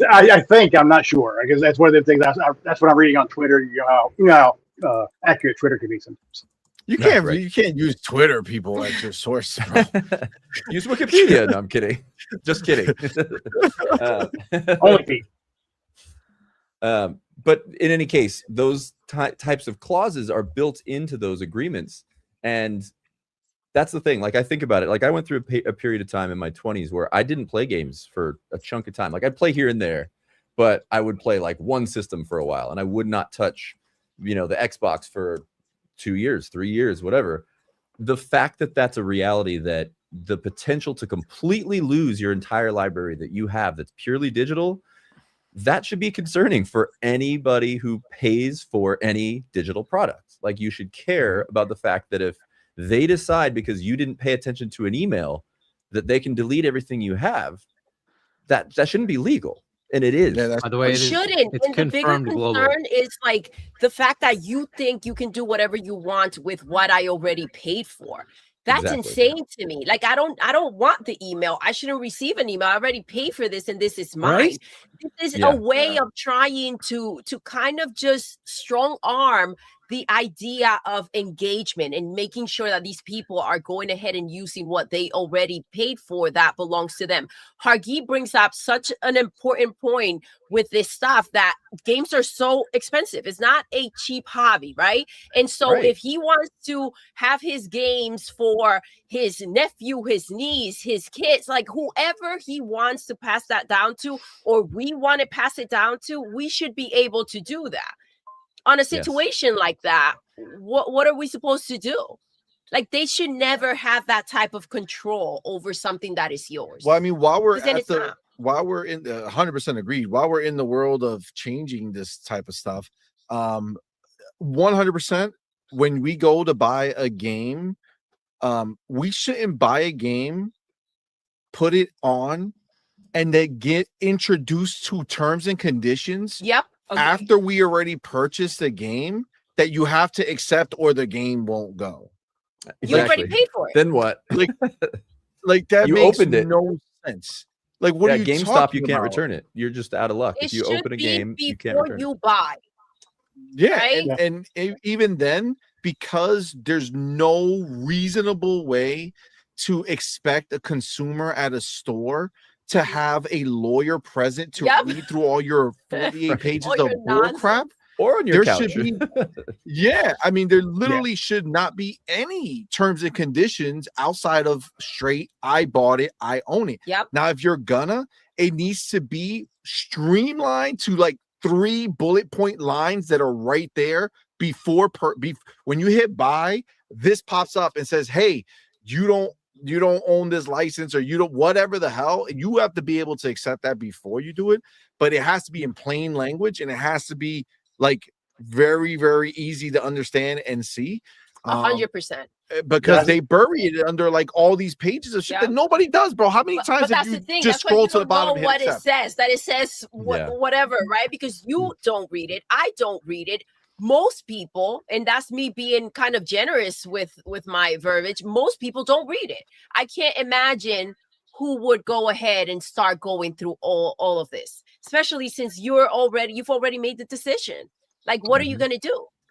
Yeah, I just pulled up. I got several different articles. Some are saying it's in the EU terms and conditions. Some are saying it's worldwide. So I'm not sure which it is. Yeah, Hargeet already saw that it's global. Yeah, it's global. So I don't know what these sites are. I can say I'm finding sites like, was it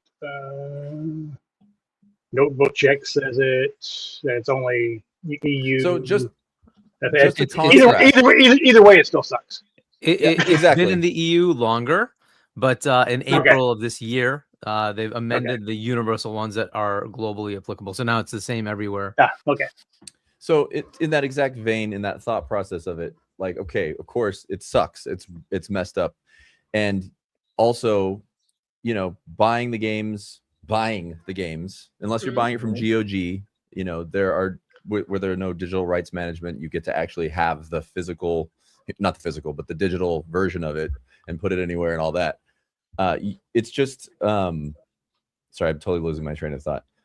The reality is you can't truly own it. That is just a reality now. So we can't truly own it, but we need to have things in place that will allow us to at least access it. And Steam has an incredible system that just has a reputation that is good. Like, they have a reputation going back to when Steam started, where you can still get the games that were there when Steam started. Sony is like the opposite of that. They are continually showing that they will not be good like that. So even if the verbiage of ownership is similar in these contracts across different companies, the reputation of these companies is going to make all the difference in how much we trust these companies. Although I don't think we trust any. That is a problem. Just like, exactly, right? Because this is the thing, right? It should not be based off reputation. Mm-hmm. We shouldn't just be like, well, we're safer with Steam because Steam hasn't screwed us. But the fact of the matter is, like, they could, and not for nothing, but it's private now. But eventually, one day, Gabe is gonna be done. Whether he's done and doesn't want to deal with it, so he just wants one big payout, and he sells it to somebody. He may say, you know what, this is big enough. We're just gonna take the company public. Jesus, public. just take the company public and let that it become a corporation that's run by the stockholders and all that other crap. Like any number of things can happen that if that were to take place, because they already have it in the verbiage somewhere, they can change, and all that money you spent can also be at risk, right? The point Doodle, is, you were saying you're like Xbox doesn't have that same line of process, and I think that's just because of Asha and the current leadership. I think the company as a whole, in terms of like you boil it down, it's Microsoft. They're just as bad as anyone else when it comes down to those realities. Sadly, we're being protected by Asha Sharma at the moment. But that's why it just needs to change. Period. Yeah, I agree with you. When you see someone's colors, like their reputation is a big deal, right? So when you're buying a console, it seems like we're getting to a point where it's not, let me get one of each, or I will buy a bunch of Xboxes and, a bunch of PlayStations. Like we're getting to a point where it's like, okay, well, most people probably just buy that one console, right? We're like back in the day. And so, yes, you do have to go by reputation. You do have to now kind of just think about, okay, hold up. Let me do my research before I go ahead and spend my money, my chunk of money, because now it's a lot more. But that can only get you so far when we're talking about this digital situation, and it does have to just change. It has to change, because you're just taking risk with your money. This is why it's so important what Asha is doing, because like the fact that she's giving them back their IP, these studios, the fact that she's letting their games kind of get that boost that they need before sending them either independent or waiting out for a buyer, whatever the situation may be. She could have came in and said, well, this isn't working, everybody's out, and we're moving on to the next 100 days. Like that situation could happen. Anybody comes in, buys anything, and that's the situation that you're looking at. Not the current deals, not what was spoken about, not what you signed or agreed to. So that's where it gets messy. So 100% agreed. Now, real quick, because we moved away from the topic, not the topic, the article. One last person that I want to throw in the ring. Mexico.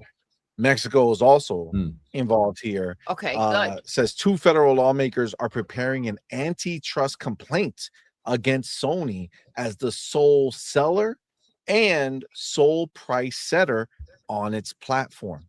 So that's where the big $457 million lawsuit is sitting at, because again, in the Netherlands, their prices are so much higher on the store, right? And the defense for PlayStation has always been, but you can go buy the physical. Well, the way that everybody's looking at it is on July 1st, when they made that announcement, they basically deleted their own alibi. Right, they basically let the world know that won't be a choice anymore. And so you're going to have they opened up the floodgates, bro, because you don't think every other place is going to jump on board. If Netherlands is successful, if Mexico starts getting their UK, right, it's just going to be everyone jumping on board to take down Sony. I mean, I think everyone should. More people, like Josh mentioned, like we have to be proactive about this situation. You can't wait until you can't buy a physical copy anymore, right? By then it's too late. They already did it. Why are they announcing it now? Because they know the problems are coming in and they're kind of forced to say what's taking place. One thing PlayStation's got to do is they have to work on that shitty refund policy. Well, amongst many other things, yes. Yeah, that's like that's like so far down the line right now, because they're not even that's the last thing that they're going to be thinking about. Like, why would they ever want to fix that refund policy if you're going to be all digital? You know what I'm saying? Right. Like, it just seems because like then they have all ultimate protection. Yeah, exactly. They need it's crazy because slap them up. Yeah, that's something that should be brought up in the lawsuits if they're filing. So hey, they're doing this to us already. Just imagine when they have total control.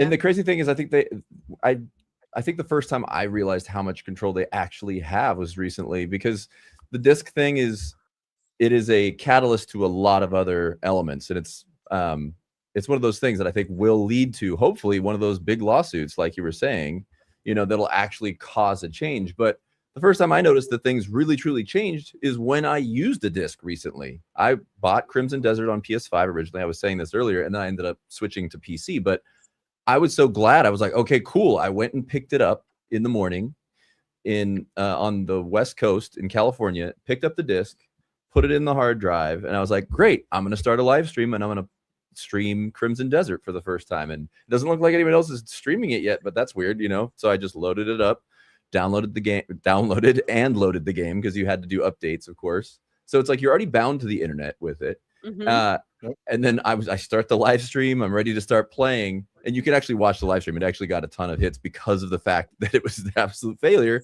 because the game you couldn't play it until everyone could play it at the same time. Even though I had the disc and it had the game on the disc, unlike so having the disc didn't matter. It didn't matter. You have the disc, and that is your key to play because essentially discs are like key cards now. Yes, they hold data, a lot of them, but if you're trying to play a PlayStation game and you don't have internet, a lot of games you can't access now without updates or anything like that. It just won't let you play. And they have to denote it on the boxes now. Like Black Flag actually says it on the box. It says, you need an internet connection to play. But that Crimson Desert experience for me, I was like, okay, times have changed. This is not what it used to be. Like, and I get it because of the very reason I was about to live stream it, they wanted it to happen at the same time simultaneously throughout the world. And I get that, but the reality is it's like you should be able to go buy a disc and play it, maybe not be able to stream it or whatever, however the regulations would be about it. But that was a moment where I realized the disc doesn't matter as much as the concept of ownership, being able to use something that you paid for. And that was just the beginning of it. And then as soon as I saw, GTA 6 digital only, I'm like, that's it. Like the announcement from Sony felt like the third order, like it was the last thing of all these three pieces that was like, oh yeah, no, the nail is in the coffin. It's like, this is just something that has changed, and we have to do something to at least get rights to what we pay for. That's really what it comes down to, I think, is getting the rights. It's like the Truman Show 100%. because it's like Josh went to the store, bought a physical copy, he had the key, but they hold the key. They're like, so until they say go, you can't go. That's pretty crazy. Wild. Actually, it's pretty. I never even thought about that situation. Yeah, that's really wild. That's really wild. Let me get the homie Game Shark real quick. Member for 30 months, my dude. Appreciate you, my friend. Says sorry I'm late. Travel was crazy today. All good, man. Just glad you came. Oh, thank you for. Says happy birthday. See, thank you, man, bro. I can't believe that. This is it's really difficult. It's not difficult. It's fine. I mean, oh my gosh, not live. You're gonna have the meltdown live about your age. And before you guys get into it, chat, no, he's not turning 65. And no, it's not 70 then. It's not, right, babe? Well, you're trying to diminish now. It's not 60. You're trying to diminish right? my age. You have to keep going lower. Okay. It's 54, chat. No, it's not. Oh, shoot. It's not. I was just testing it for old timers. I know some of us You're good. might have left this behind, but these are my last moments where I could write a 3 in front of my age. Wow. Okay. And it's just, yeah. It feels, you know what I'm saying? It's like it's a moment. It's a moment. It is. I remember. At least it's not 4. The thought of that happening. Oh, you mean leaving 4 behind? No, I'm coming into the. See, but that that's doesn't only make 10 it years. better, Josh. That's only 10 years. For the person who wants to live for, was it 130 years or something? I do want to live 130 years. So technically, in my whole my scheme of possible. things, I'm still a baby. But I won't know that until we already knew that. So I can't assume that. You know what I'm saying? I gotta just wait and figure it out. I love that you said bebe. Yeah, like the mom from Schitt's Creek, bebe. I love well, for the older generation, maybe it's kids. Yeah, that show was so good. She was so good. She was amazing. Let me get the homie Darker Jack in the building. Shout out to Darker Joe with that 2-hour super chat. I appreciate it. He says the problem isn't digital, it's DRM. Yes, that's true too. It's just hard to disconnect them, right? Because they're the way all like they all want to put in there because of the fact that I don't know, and it's so stupid. Why? But you know what? Maybe because if it's digital, they feel like you can like reverse engineer it or do something and go in there and like try to claim ownership of the product that's on the disc. I don't know what they think, but at the end of the day, all of these digital places like kind of tell you the same thing, you know, and it's like at a certain point, this just needs to like digital just needs to become just like any other piece of property. It's not my problem that you're choosing to sell your products this way. When I buy a product, I should be buying a product, and that's it. Whatever comes after that, that's a problem that you have to figure out later on. Yeah, and you can't tell me that it's because it's a non-tangible thing, because how could Bitcoin exist if it weren't something that you could own that is a digital thing? Because there is no such physical thing as a Bitcoin, yet it's one of the most valuable things that exists in the stock trade and all that. It's like, give me a break. There are ways, you know, and it is possible to assign ownership. I mean, remember NFTs that was like a huge thing for 10 seconds, but it was buying a digital thing, you know, and you had ownership of that digital thing. So there's no excuse for not having that option. You can have a number assigned to your digital copy that is your number, just like you can have it and put it on a hard drive like you do Bitcoin. It's a reality that is possible. It is about being the companies that have all the coins have to be forced to let you keep the coins you buy from them, you know, and coins being games, obviously. But well, to be fair, I think what they're riding on, like what these companies are just kind of letting hang, is the fact that these are all kind of legacy conditions that they put out there. Because, you know, at a certain point, this was a new thing, right? And in that new thing, they didn't know or they couldn't foresee where it was going to go. So they wanted to be cautious with it. And it was such a small portion of people who were doing digital in the beginning that they built it to protect themselves. But like that time has changed, right? We have moved on. Digital is the only we're in a future where there's digital music. That's primarily the way you listen to music. Discs are a very small portion of the people. Movies the same way. It's mostly digital, but they do exist, right? But the point is that all of them have to adapt to the new times, right? This is a new normal, so it should be just like any other normal purchase that I make. No matter what I buy, this camera, this mic, this laptop, don't matter. It's mine. No matter what I do with it, okay, they need to just let that be a thing, and it needs to adapt. Now, to be fair, some people like Xbox are planning to do something that does kind of bring into what you just said, Josh, which is kind of going ahead and saying, "Oh yeah, there is a digital product that can have a physical kind of tangible." You know, thing attached to it, a number, as you say, because they are the ones who will be announcing very shortly a disc to digital program, which now allows you to take any disc, go ahead, download it, put it up into the digital sky.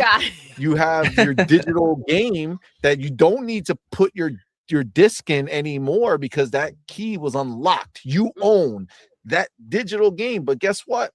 The key is the key. If you go ahead and give that disc to somebody else, now they own it, right? You let somebody else. It's like key cards. Yeah, it is a key card now, right? And that is a big deal, but it's a little different because it does. See, Nintendo is treating it 100% as a physical. It just so happens is digital, whereas Xbox is letting you enjoy the actual digital purpose. You don't have to put in the disc to use it, right? And I love that concept because I want to be able to, like, I buy games so I can play them on Xbox and PC, but you can't buy Xbox discs and then play them on your PC. But you can buy the PC version and play it on your Xbox. So it's like, it would be amazing to have it both ways.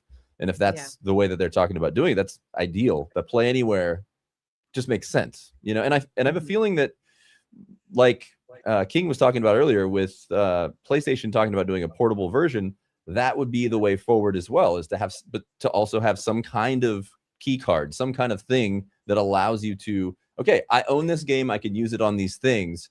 It's just how exactly do you implement that if it's across different systems? I guess it would just be further verification of your account to prove that it's you. And then if you were to give it to someone, there would have to be some kind of digital transfer system, which that's the big question. How would that work? But that would change the whole game. Do you remember when Xbox One came out, right? They had a whole digital system, right? And that is already baked in. So they already had, each disc has a unique number to it. Okay. So because of that, they're actually able to say, okay, this disc, you're saying you own it, cool. We'll give you the digital entitlement for specifically that actual copy of the disc. And if you take that disc and give it to somebody else, your digital license goes with it. So as soon as it gets activated in another system, it'll exactly just go, hey, it'll just take your digital license away. Perfect. Exactly. And that makes sense, right? Makes the PC version stop working. Yeah. Yep. Exactly. And so you actually can still sell the disc. You can trade the disc, do whatever you want, right? But the license is on that disc, and that way they can digital entitle you because you have it. Fair enough. And now you get all the digital features, which is awesome. You can play anywhere, you can cloud, whatever you want to do. All of it's there. Awesome, right? It actually increases my interest in buying physical, because it's like, now not only do I get the ability to play it on any Xbox in my house, I also can just enable the digital copy and play it the way I like to with Play Anywhere. Fan-freaking-tastic. Gives me everything I want. Right. Facts. I mean, facts. I play VR games a lot because I cover them a lot on my channel.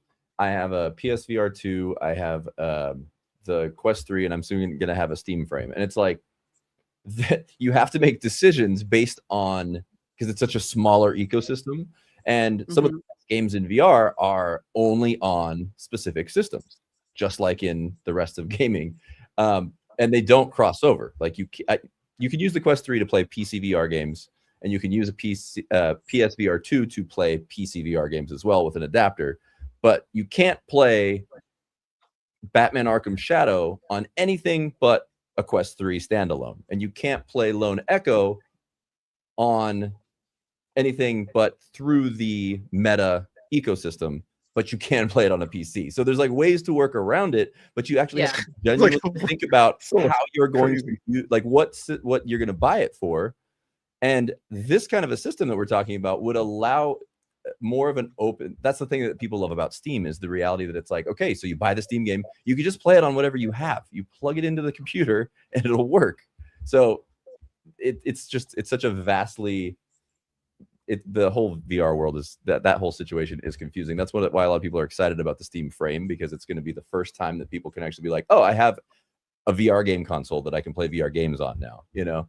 But when it comes to all these other systems, like having those key cards and having that ownership that can cross the barriers would be ideal. I mean, obviously it's not going to ever be the PlayStation version plays on the Xbox, but if you could at least play your, Xbox games on your PC and your Xbox when you have the disc, that's phenomenal. Like, I would be so excited to know that that's a possibility. Or even key cards like we talked about earlier on the Project Helix, even if it's not an actual disc and it's something smaller that they figure out, some other physical thing. I don't know. I just feel like that would be a great way forward if people can get out of their head about it having to be a certain way, Yeah. Yeah. I agree. And it bums me out that we still, I don't know if that can ever happen, because movies, music, right?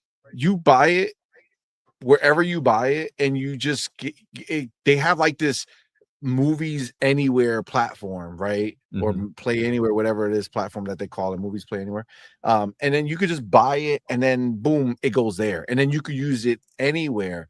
It's almost like there needs to be some type of joint venture between all of them, like between Xbox, PlayStation, Nintendo, where when you do that, it's like everybody gets a split instead of one person getting the split, or at least, maybe at least a handshake that allows the save file to go. Like if you had to pay for it on two different things, like, because I've bought games on Switch and on PlayStation, or Switch and Xbox, because I wanted to have the experience in different places, but you can't cross over even your save file. It's like, at least have a handshake with some things. that's a game problem because there is cross progression on certain, like for instance, Ubisoft. Certain ones, yes, absolutely. Fantastic company when it comes to this. As much as people berate them, their program. I own the game. I subscribe to their thing, and I get it there. I get it on Xbox. I get it on. I don't know if I get it on PlayStation, but wherever I get it, I don't think they do it on PlayStation. PlayStation is always the walled garden that you can't get rid of. Yeah. But on Xbox, I like, for instance, I got Black Flag. They sent it to me on PC so I could play it early, but then I have it on Xbox now because it's part of my thing anyway. So it's like it's just there. Yeah, Ubisoft and is it good with just that. works, and the cross saves immediately happen. Like there's no wondering what's gonna happen. And if I play on the handheld, I literally bounce between my Ally X, the PC, and the Xbox version just seamlessly. Just get off one. That's amazing. The next time I play somewhere else, and it just works, man. And that's the way it should be.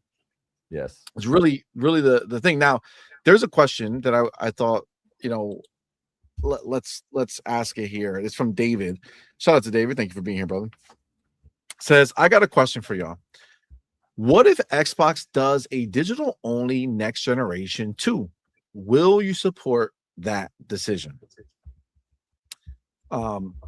So I'll give it to you guys first. When you hear this, if Xbox says the Helix is digital only, which is probably likely, will you support that decision? And I'm thinking that he's kind of referencing the idea that because PlayStation is doing this, we're upset about it or we don't like it. Right.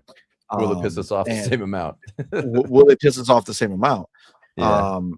And I would say when you're answering, keeping in mind that if he's probably talking about like PlayStation 6, obviously in comparison to Helix, but that this would have to mean that Xbox is also taking away physical from the current Series X owners, right? Not just making the next console. Like for it to be equal, Xbox will have to say Helix is digital only, and we're stopping getting disc allowed on our console. You know what I'm saying? So what do you think? There's a little difference though if Xbox does it, because Xbox allows their digital games to be sold in retail stores. PlayStation doesn't. So you're still at the whim of PlayStation. Oh, you mean, I'm sorry, you can buy a game digitally at a store. From Target, from GameStop and stuff like that. PlayStation, you're not allowed to do that right now.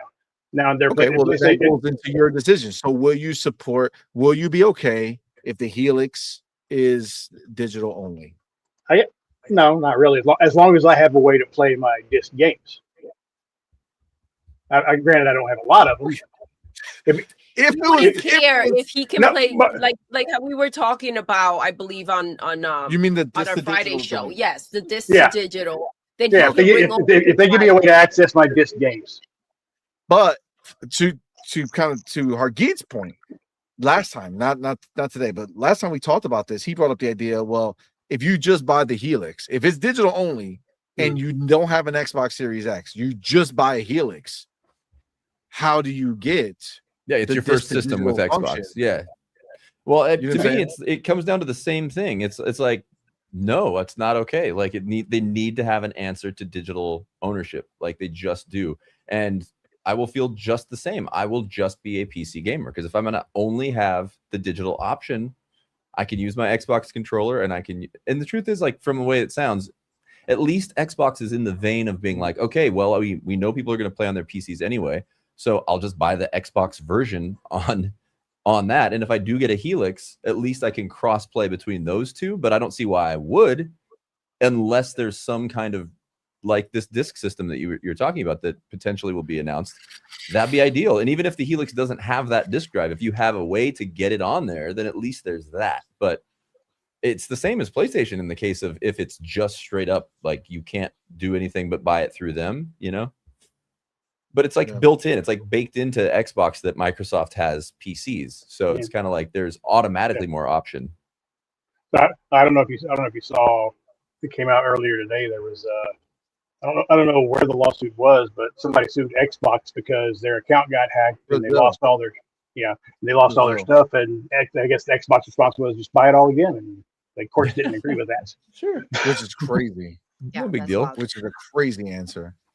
I think PlayStation has highlighted an issue that needs solving. Yeah. I think we've kind of,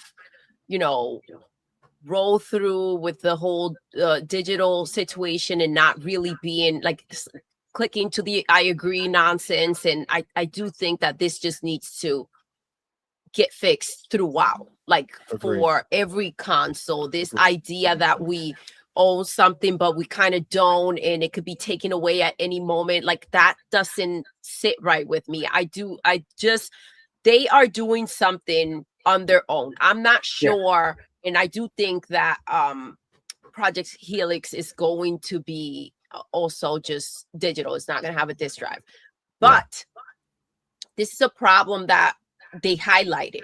They were doing, like, they have their own issue. They brought this to light and they're doing this. Xbox has not said anything, but I still want the problem solved throughout.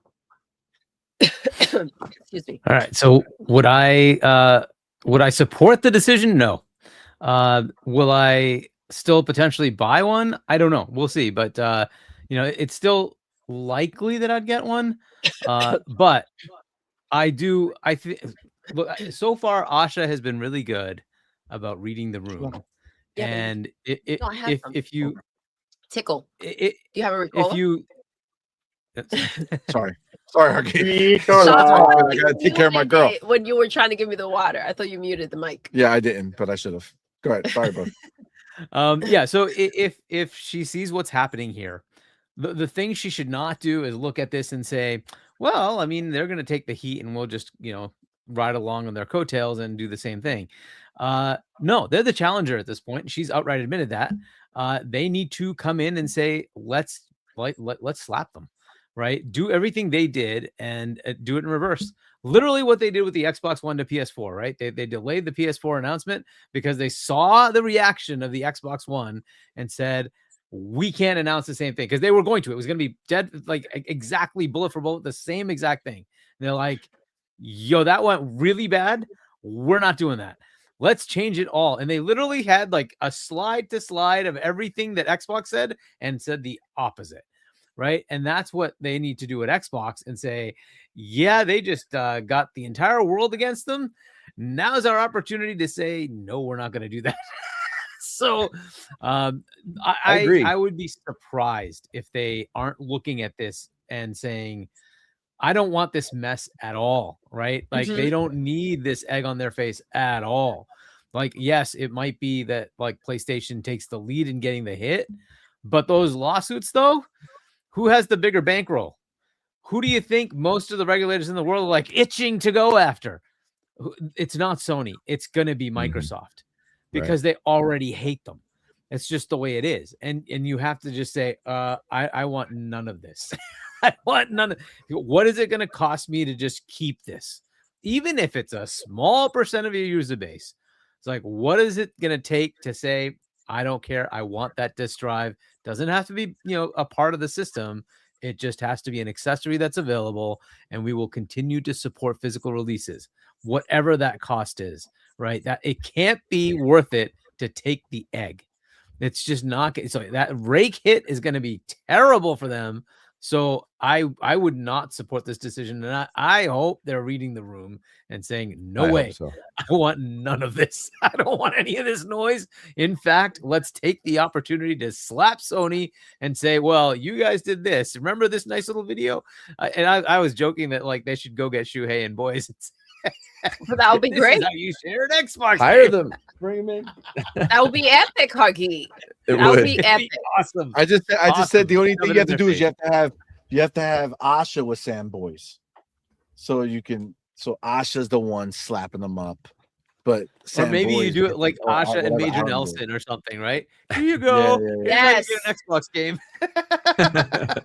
How do you First share an Xbox game? PlayStation game? It's like, where did that go? Where'd it go? I don't understand. What happened? True. This is how you share games and someone steals some money out their wallet. For I real. mean, that's literally at that point, that's what could happen. You could just lose your money and have nothing. That'd be crazy. Not the money, not the game. Yeah. That's the risk that it's being taken. But I agree with you 1,000%, Hargeet. Like, come out here, and I rather they, like, you're seeing the situation play out. It's not going to change for you. You guys are not going to join forces, and people are going to be happy with this, and that's it. It's going to go away. People are upset about this, and they're taking action. So go ahead and figure out. I don't care if you have to scratch something off, right? Like, go ahead and find the money somewhere else and take something else. Like, you know, you're already laying people off. Figure out what to do to put a Band-Aid on this situation. Fix it. But you should not come out here with that same energy. And, you know, maybe that's exactly what they were planning to do. But if you're seeing this play out, go ahead and make the moves that you need to make to figure this out.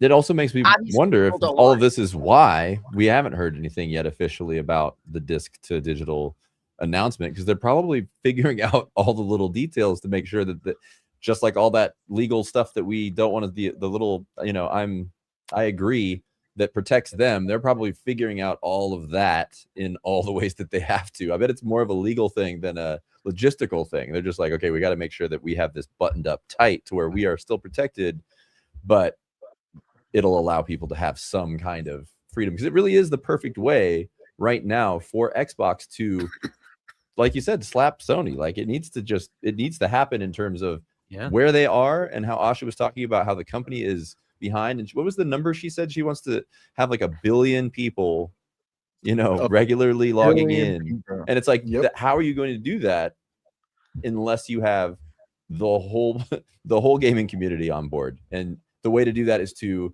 get that reputation in the right space. Like, that reputation thing is a huge thing. So if we can get back to that being important, I mean, it's important no matter what. Like, we see it, we decide people love Steam because of that exact thing, the great reputation. And if Xbox can pull that back and show Sony that they're the bad kid, it'll help a lot, and hopefully bring Xbox back into that space. I don't know. You got a great point, Josh, and I think that's something worth kind of looking at, because, you know, we've always talked about, you know, or not that we've talked about it, but the kind of consensus has always been like, oh, well, what's going to be that thing? What game exclusives? What game can we do to make people want to buy Xboxes? Mm-hmm. And all those answers has always been, the reality of those answers now is that none of that will work, right? It doesn't matter the exclusives, doesn't matter anything. People are not going to buy a $900 console for one game, right? That's for Halo. That's the reality, but that doesn't mean they shouldn't do their exclusives for the people. I'm just saying that that's just the reality. That being said, this honestly feels like something that if it is capitalized on, this can literally be the PlayStation 4 moment that does actually shift the tide, because at the end of the day, 99% of the games that are released on both systems. So you can't, like, the reality is that if you push the wrong buttons in this landscape, something that people actually care about. Yeah.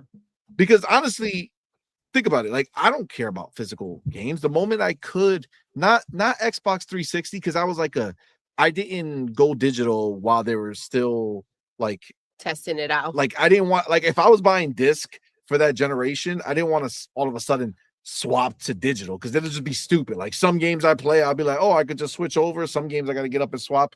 No, that was a waste. So 360 gen, I just stood disc.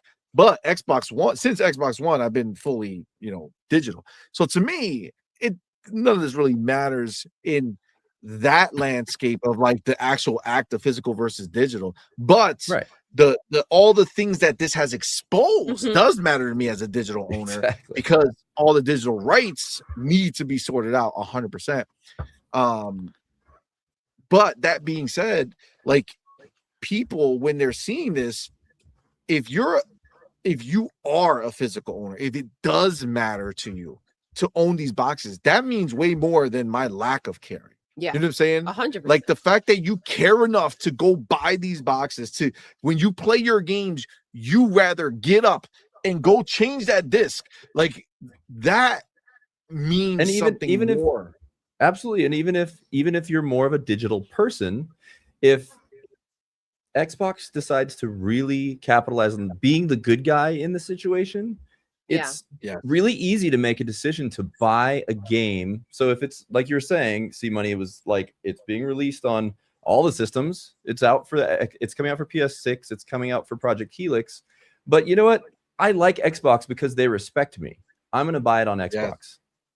Yeah. And even if it's all digital and you have some, even beyond ownership, which is something that ultimately should be the thing, beyond all of that, if you feel like that company respects you and that you think that they're going to actually care about your rights in the future, then you are far more likely to put your money in their pocket than into the bad guy's pocket, just straight up, because we want the good guys.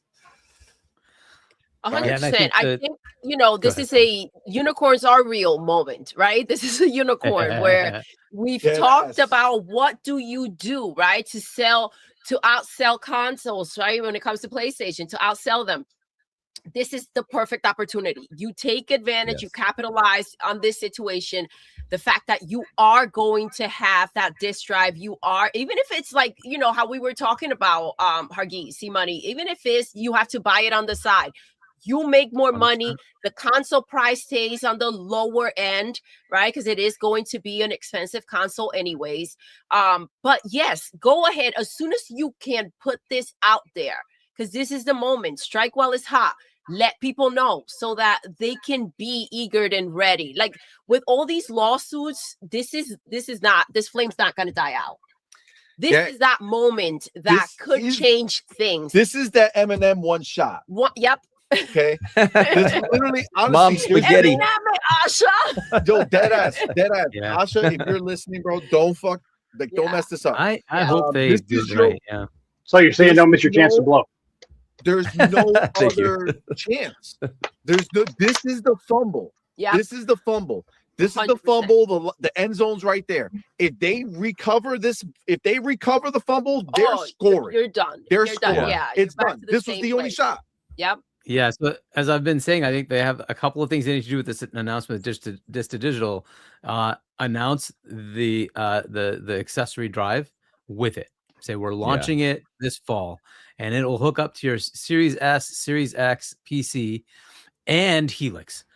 You just win right there. You automatically get all that noise, right? And then the next thing is, because PlayStation is doubling down, they're saying we are doing this. It's just the way it is.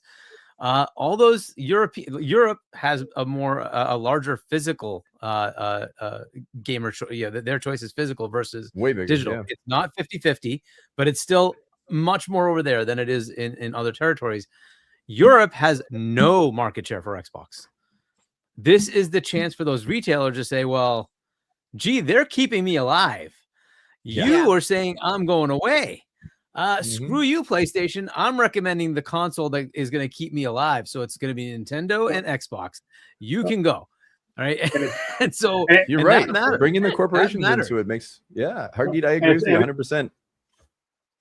And it's also because, was it the I guess, trying to remember, it was India, I think, where they said that the announcement was taken so much by surprise that they were actually in talks to open new stores to sell physicals and stuff like that. Yeah. And they're not going to be able to sell. Well, this is the part that really confuses me, right? We were talking about the CMoney, like they're selling physical boxes with digital codes in it on the PlayStation side. I'm like, how does that work exactly? Because what percentage are you giving that retailer? Is it the same 30%? Then what's the point? Why? And then Jason Schreier just put a bloody disc in there. And then if you want to take what they said, Jason Schreier was saying if they sell digital codes in retailers, Sony gets 100% of the money. Like, how does that work? How does that store not make money? Why does the store even carry? Yeah, why would the store? Yeah, exactly. Yeah. Why would the store? But Schreier was saying, well, no, because if they sell the digital cards in stores, they get 100% of the money. I'm like, that can't be right. Why, I said, why would a store stock? Why would a store stock it then? The 70-30 though, maybe that changes and they get to keep more of the money. I guess they want to have that presence when people walk into a store and they still see those PlayStation games. That's the reality of it. Not because they care to do that, right? Obviously, they're saving money when it comes to the disc. And I have to say, I think that 30% is no longer 30%. But so they're probably saving money there too. They want to be seen still. So I think right now the stores also need to use their power. And because if they were able to just eliminate them, right, and get them out the way and not have that box there, that's exactly what they would do. Right. So and that's what it feels like. It feels like it's part of the plan. It feels even if they're digital, but that'll stop if Sony finds a way. And I feel like it feels like Sony's like, yeah, we're done with stores. We don't need you guys, you know? Yeah. Because ultimately that's what it comes down to. Because I know for a fact, like Grand Theft Auto 6, I saw that they had it on sale for one day for $67 instead of the $80 for the base model, the base version. And I was like, oh, maybe I should just buy. And then I was like, nah, I'll just get the digital one. And it's like, I almost feel bad buying I'm going to buy the game. There's no other way around it, you know?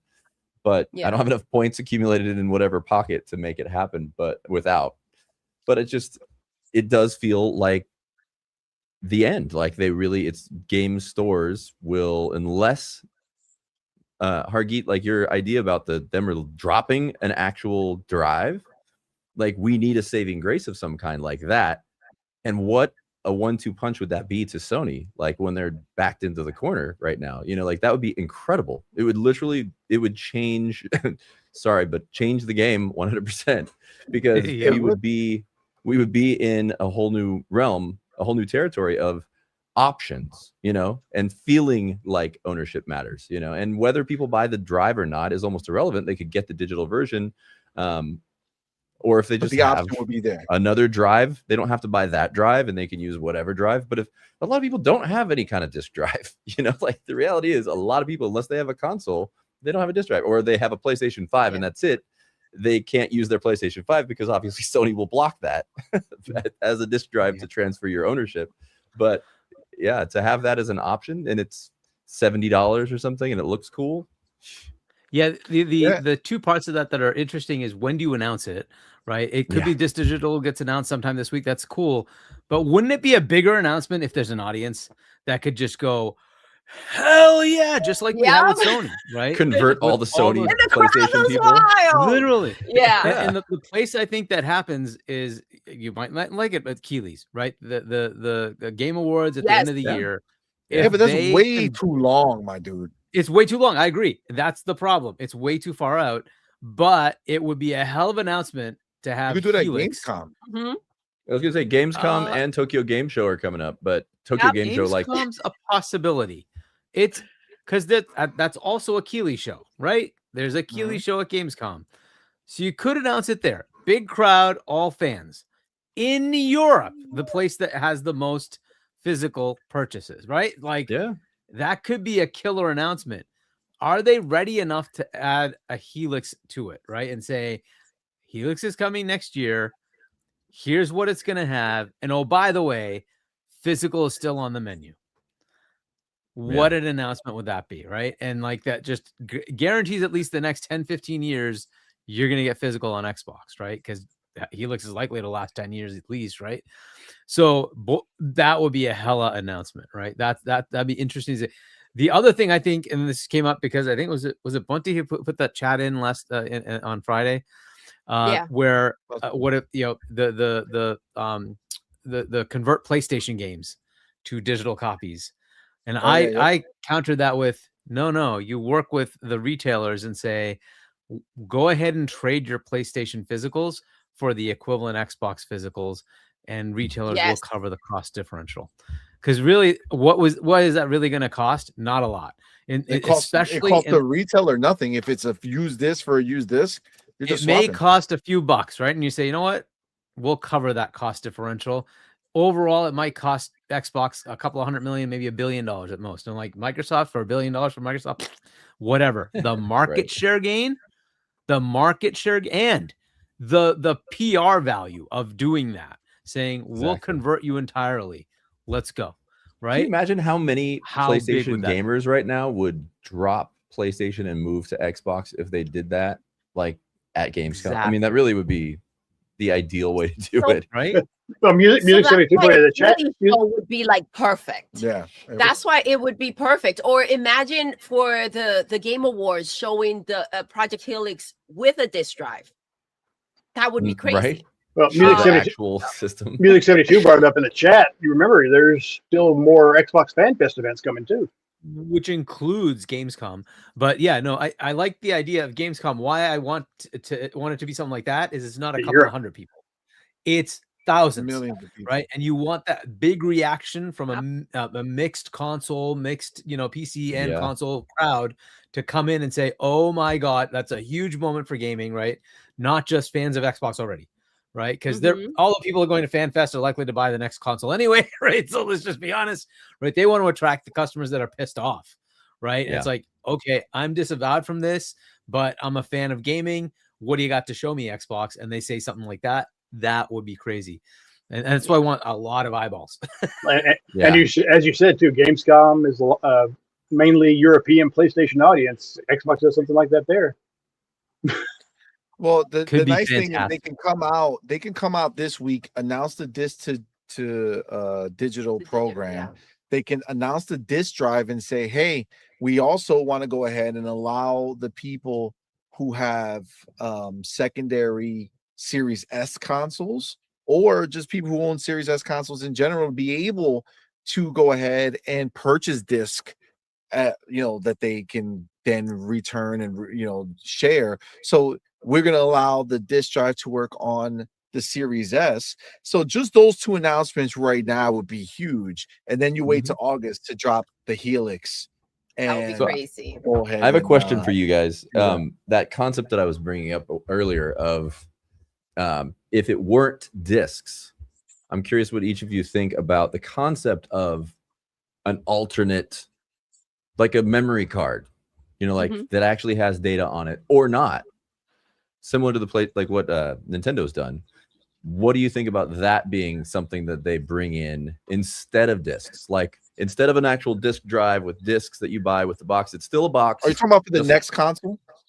For the next console, and for example, like this concept that we're talking about making an announcement of digital copies, maybe not being necessarily a disc, but if it were to be a proprietary drive that would work with Helix, or you'd be able to plug it into your Series X or Series S, or Kinda your like an SD card? or just a USB-C, plug it into your computer, and Yeah. you would have an ability to you would own the little key card and plug it in, and then you'd be able to use it on whatever, just like as if it were a disc on a disc drive. What do you guys think about that? Put an SD card reader on it.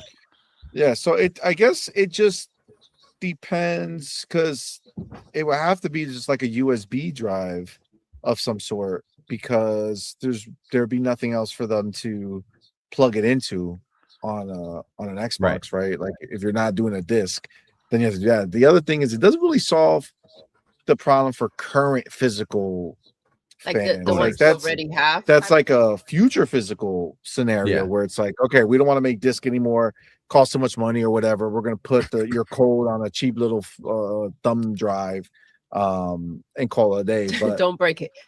yeah, but I don't know if that diminishes what people like. I don't really care for physical personally, so I don't know the people who do care for physical. Will they be okay with that?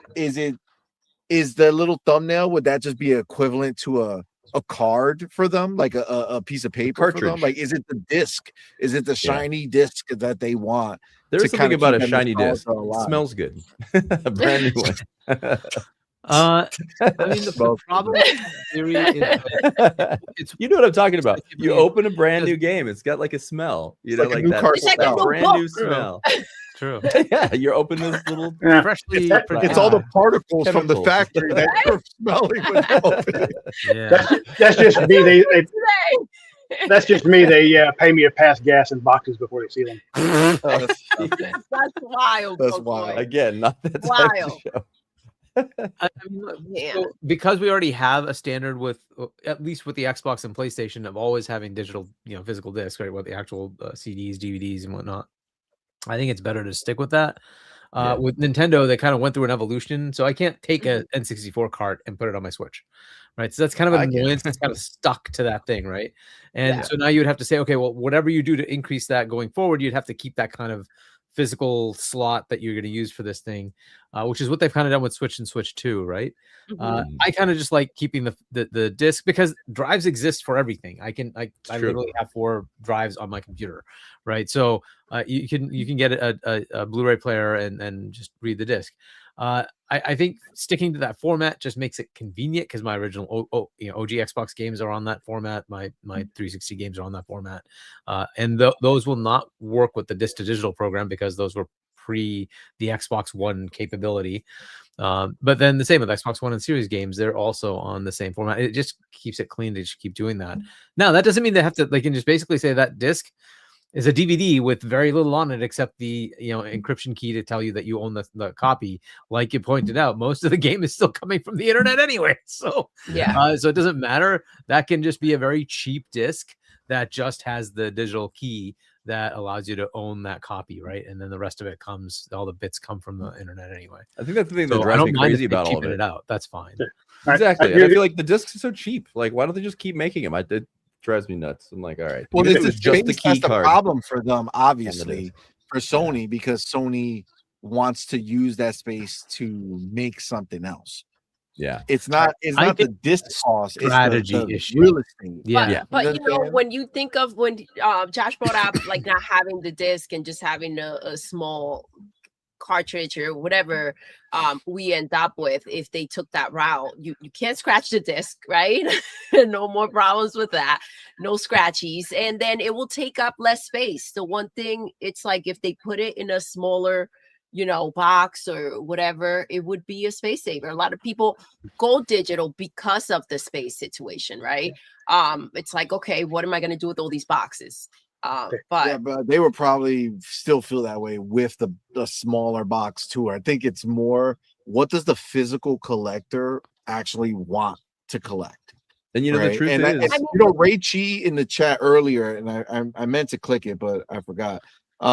He had mentioned something that you and I both know very well here.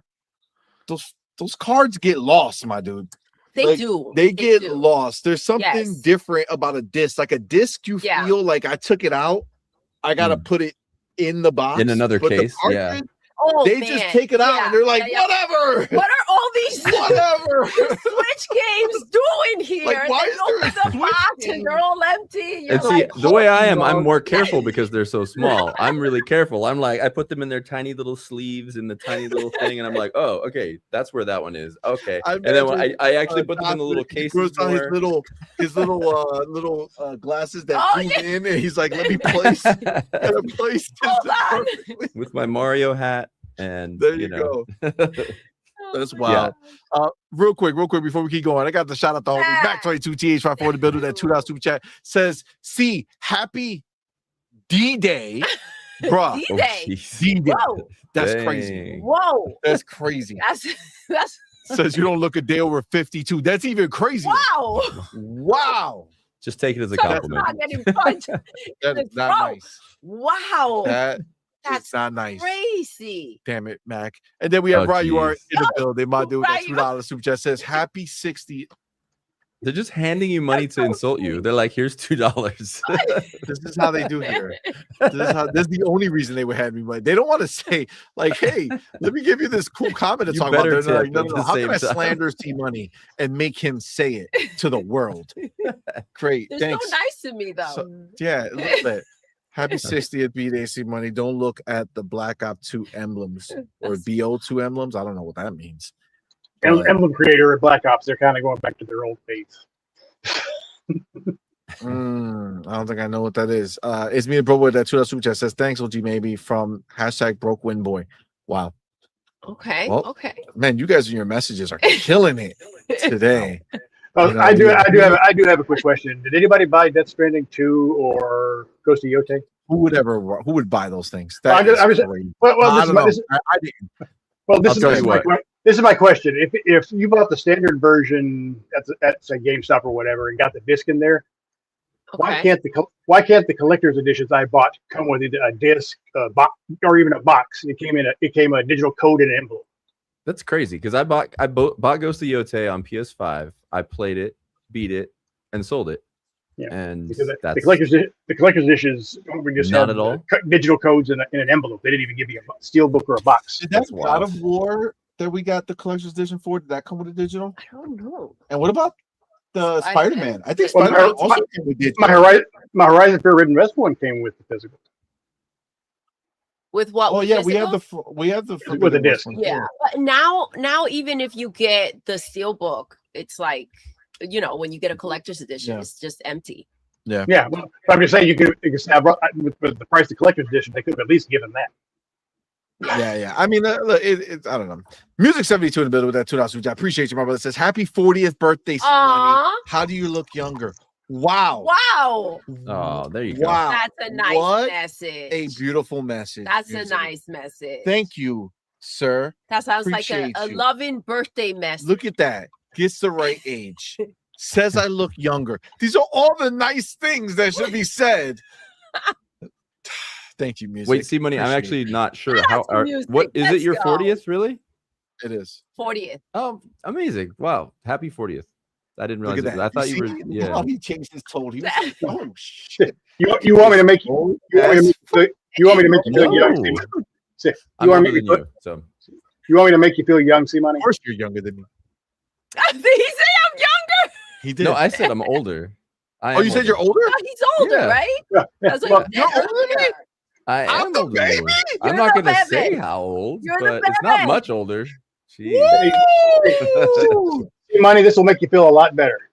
My daughter starts high school this coming year. She's going to be in the graduating class of 2030. When she graduates, I'll be going to my 40th high school reunion. Damn. Damn. Yeah.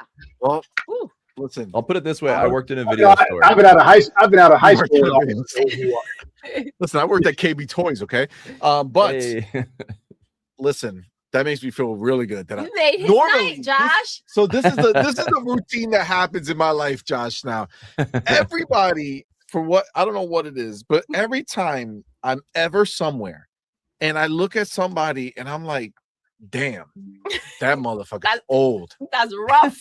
Somehow, without me prompting it, the conversation will come up where that person exposes their age. And it turns out I'm older, right? That's the normal thing. So I look at somebody and be like, man, that person is old. And it turns out I'm older. This scenario right here is the first time where I looked at somebody and be like, yo, that dude is definitely young. And I'm younger.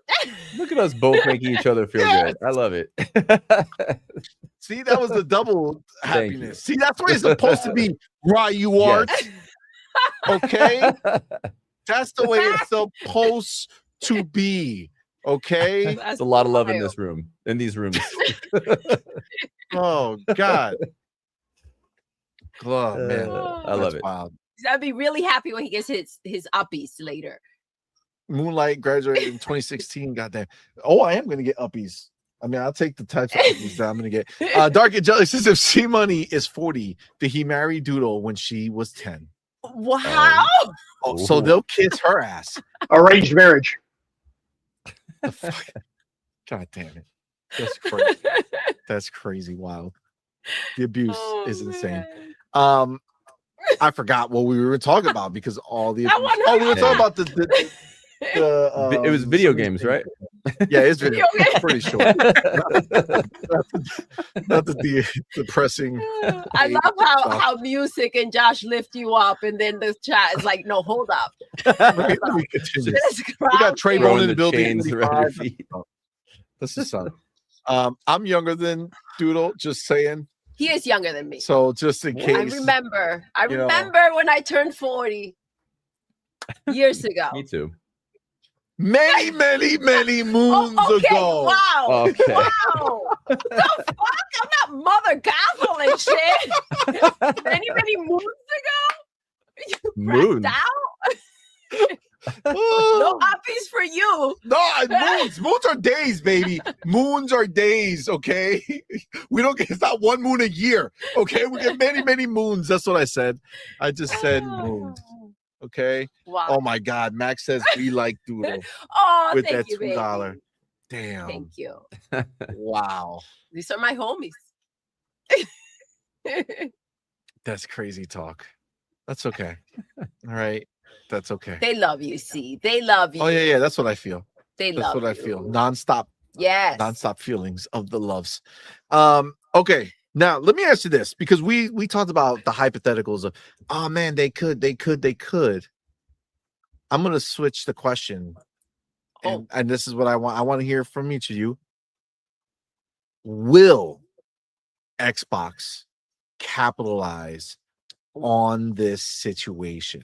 Nobody knows, obviously. So if that's your answer, throw it out the window. Nobody knows, of course. The question is, do you believe that Asha right now is sitting down like Eminem in this video, scribbling down her bars for when she comes out to slap up PlayStation and tell everybody that the Helix will be physical only? I mean, physical as well as digital, obviously, that you're going to stay in this game, that disc to digital is going to be a thing, that you don't have to worry about it, and they're going to keep the old guard alive, and physical buyers can live with Microsoft and Xbox going forward without fear for at least the next 15 years, as Hargi said, in the Helix digital landscape, and that they will not be stopping Series X users from buying physical games for new games in the future. I mean, Xbox will be banging their heads on the wall. Like, what do we do here? What do we do? I feel like if anyone can do it, it would be Asha, like the killer. And she has mad booty in there still. And we know, we've seen the emails. He is a killer, right? I feel like if it were anybody else, I feel like Asha, like you said, Hargi, she just knows how to read a room, right? And she knows that this is the opportunity. I can't imagine with her being the way that she is, or what we've seen from her, that she would pass this up. It's too good. Like, it's too good. It's just laying there. Like, it's that unicorn that they've been waiting for to turn things around. Not just for them, but to actually just step up the ladder when it comes to, Xbox always coming in third. So, man, this would be insane. I think if anybody could do it, it would be her.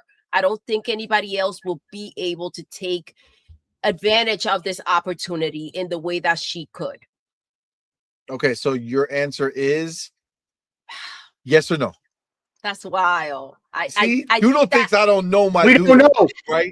She gave y'all all an answer with zero commitment. So the question is simple: yes or no, Doodle? I don't know. Yes That's or the crazy no? thing. I don't know how you lock me down. Like, you're the only because one I know how to do it. Yes or no?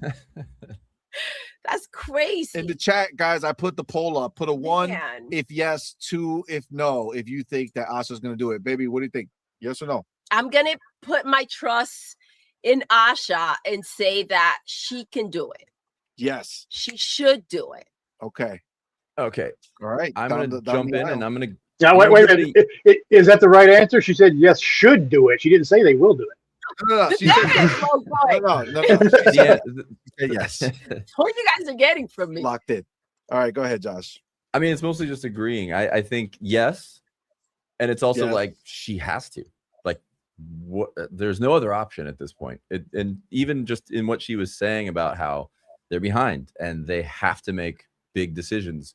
She has been showing a track record of showing that she really will make massive decisions. And even if it's not necessarily specifically keeping discs, I think that it's yes, at least to the point of proving consumer protection somehow. Even if it's not the disk drive, even if it's not disc to digital, something has to give when it comes to Xbox if they want to be the good guy in the situation. So yes. So what you're saying is, like, for the Series X, they will still continue to make those games physical, even if Helix doesn't have a form of anything other than digital. So you're saying, like, for sure they will keep discs? Yes, or they will find a way. X.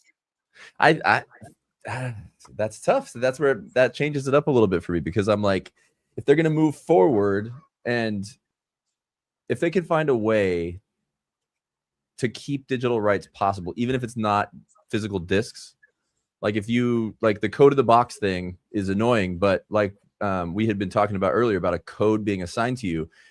Maybe there's no physical disc, but you do get that code assigned to you in some meaningful way, and it is usable on your Xbox, but it is digital, and you can use it on Helix, and you can use it on your PC. I feel like people would be accepting enough of that to still see Xbox as the good guy. Does that make sense? Yeah, I get that. Even if you, as long as you get to trade in your game and feel like it's yours, and those terms kind of get tweaked. Yeah, I think that would be enough. It will suffice. Yeah. If they can make you feel like you own the game you're paying for, even if you don't technically, but you can still give it to someone or do, have those different options, then yes. But I think that there has to be something. So yeah, there has to be. She has to make a move like that, or the amount of time it's going to take for Elder Scrolls 6 to come out, it's too far off in the future for it to save Xbox. If there's not going to be a moment coming up soon that makes a big push for people to really jump on board and jump ship from Sony, I get that. Agreed. Okay, so we have two people with the yeses. Broke boy. I'll probably be the outlier. And I'll go preface with I hope I'm wrong. My heart wants to say yes, but my head says probably not. I think like Josh. I think like Josh said. I think they might do something in regards to digital ownership, but I don't think they'll do the physical. Why? Like I say, I think Xbox is probably. That's where my heart says yes to that, because as I said, Asha sees what's happening to them and she will do it. But then the head is going. Yeah, but they're still. Well, they wanted to go digital all along. since what, 2013? Okay. So what is your definitive answer? Head saying no. So you're saying the answer is no. Yep. It's not happening. Yes, Okay. my answer is no. Okay. Hargeet? I like looking at what if Project Positron is what they say it is. I think it's more likely they're going to keep physical, because why would you give them this option and then say, hey, I'm going to lend my disc to somebody, but now I've lost my game? Like, why, if I get it back, can't I put it in a disc drive and get my digital entitlement back? Right? I don't mind lending it to somebody, but it's like, I want it back. I want to play it like a year later. Okay, well, I own it, right? So what? But now I don't have a drive to put it in, right? I don't think that adds up to me. However, like Broke Boy said, we don't know what's going to happen. I'm just like, I've seen Asha work, and she reads the room. She can see what's going on and say, this is what we need to do. And you can just you see the reaction. It's so crazy. Like PlayStation fans saying, I'm not buying a PlayStation 6 because of this. People unsubscribing from PS Plus en masse. It's enough that people have recognized that a large volume of people have unsubscribed. Like, this isn't normal business as usual. It's just not. And I don't know if she wants any of that noise. So I'm going to say it's higher likelihood that she will. I think she will do something that will continue this path. It'll continue in some format to allow. So the answer is yes. You think she will? I think she will. I hope so. Okay. I'm not sure who said it, but I would love I think it was Hargeet. It would be awesome to hear her say, oh, by the way, starting next spring, we're going to release a physical disc drive that you can attach by USB to your Series S, and it will be compatible with Helix. Yes. Yes, please. And remember, there are digital Series X's out there, and I know somebody who has several Xboxes, because of the drive failing, and it's like, cool, just buy the extra drive. Yeah, exactly. You don't have The to fact that buy a that's new not even console. out there is nuts to You me. know? It's like, yeah. Yeah. So just buy a drive. We're talking about Asha. She handed out free freaking Xboxes to the whole room. Like, just for funsies. Kill Like, shot. this That is a was brand new crazy. console coming out. Right. When is it coming out again? Right for the November. holidays? Yeah. Like, she was like, yeah, you're all getting one. Dope, right? Like, she gets a kick out of making everybody kind of hyped and excited for what she's got going on and what she's doing. Like, man, she's pretty dope. Yeah. I mean, she is. Like, that's just what it is. So my answer is I think they will. Imagine I he think said they no. absolutely will. Can you imagine? I think they absolutely will. I think it's a no-brainer. Mm-hmm. I think Asha's too smart to not see. Again, they follow Twitter, right? This is not the old guard. The new guard is she's on Twitter, she's watching. It's not she doesn't have assistants on Twitter for her. Mm-hmm. She be checking that ish herself.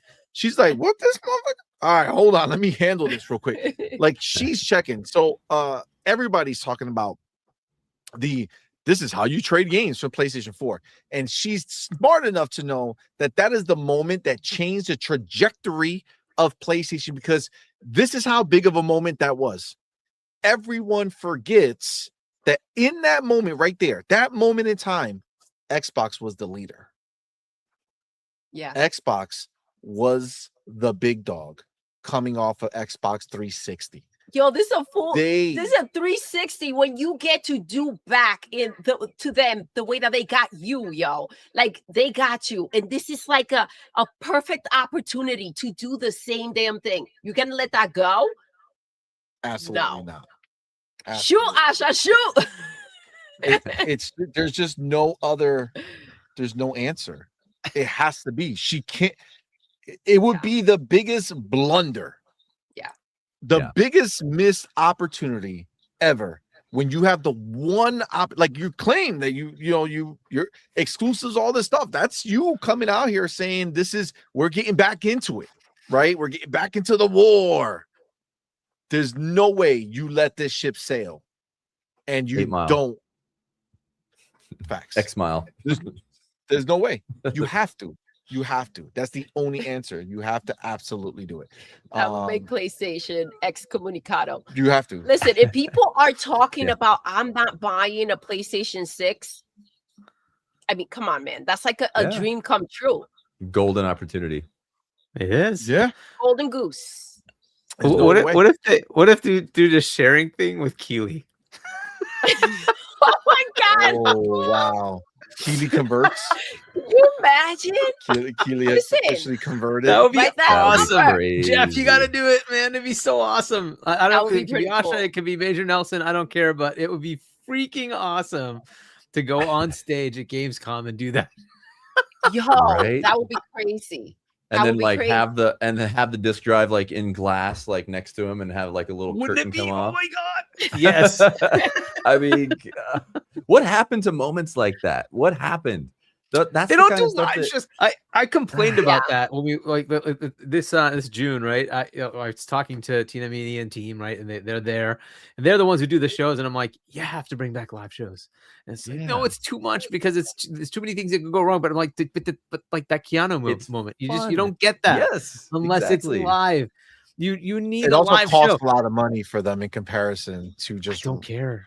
I don't Keanu care. Reeves is fine, but still. Do you remember that moment still? Don't you? And that's the thing.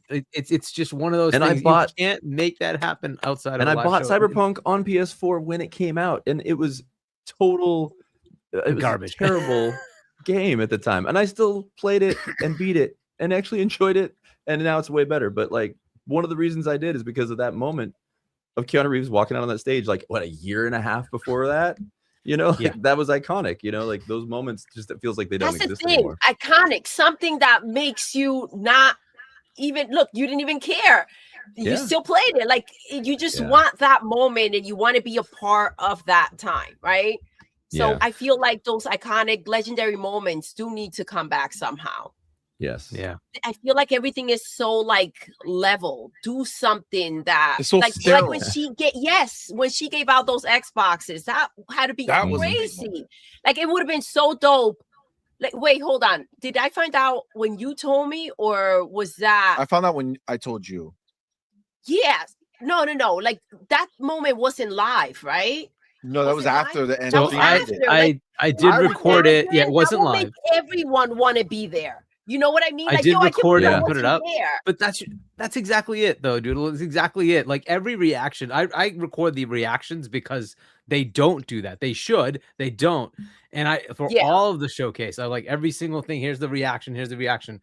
My E-Day one is like at 120,000 views because people want to see that. They want to see the reaction. What happened when this moment happened? What happened when that moment happened? I have nearly that for the original Gears E-Day announce, which was like one of the most killer announcements in the last few years, right? And the emotions that people felt with that thing, and people wanted to watch, even though I was like halfway rotating the stupid thing because I wasn't holding it right. But people wanted to just watch to get that reaction.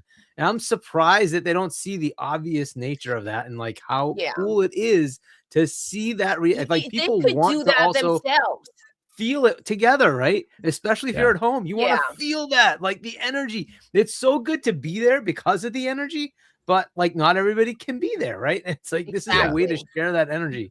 I would love to see in the room where it happened without being in the room where it happened, right? Exactly. So I think that even they themselves, they should have a legit recording, right, of that, and they can do it themselves. Like that will be great for for them out there, like to market things. This how the room reacted. Obviously, if they don't react so well, then you don't put that out there.